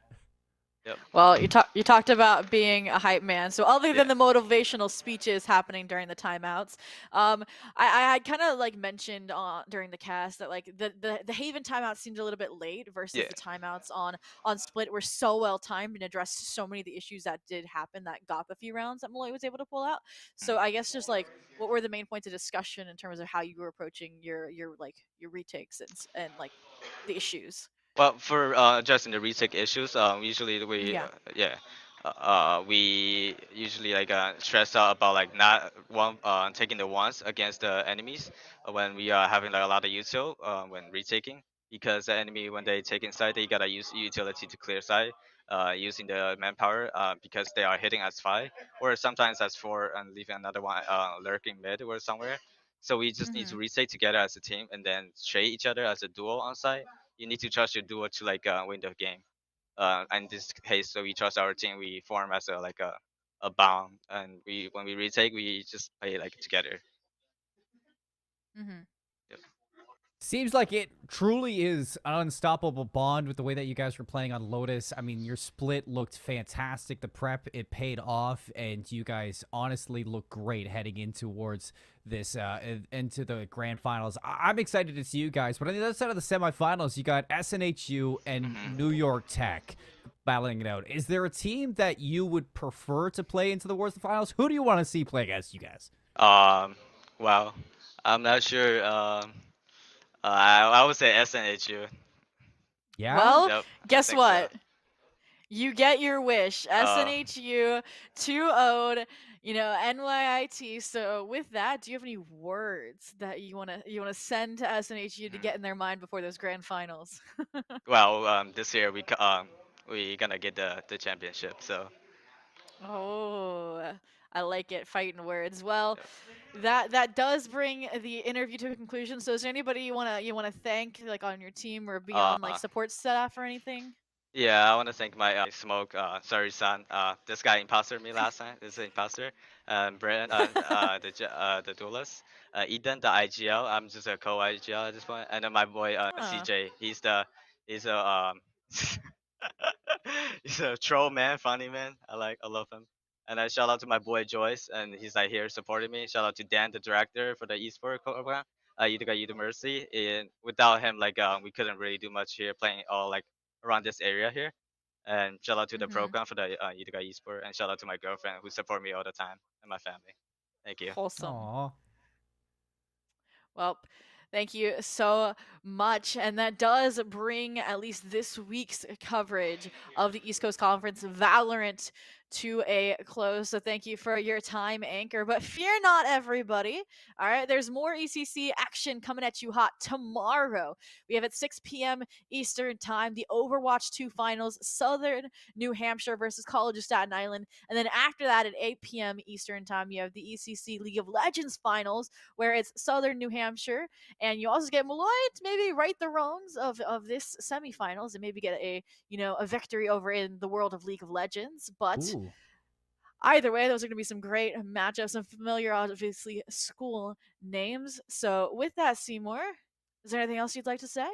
I mean, with what we're seeing out of Anchor there and what he's been telling us, it Yeah. seems like the vibes are at an all-time high over at Utica. The team Yeah. seems like they're really riding this momentum in towards the grand finals. He said of himself that they're heading for the championships, and honestly, they look like a team that can take that championship win. So I know we got Overwatch and League of Legends coming up soon for the finals, but you gotta watch out for this final for Valorant as well, because SNHU versus Utica, it's gonna be a crazy one, folks. Obi, it's been an amazing night of casting, but all good things, they must come to an end, folks. So don't forget to follow along with Esports U for all the entertainment. We got more championships coming up soon, so don't miss out on that at all, folks. Thank you for coming. I hope you had a great time. Can't wait to see you next time either. Have a good night.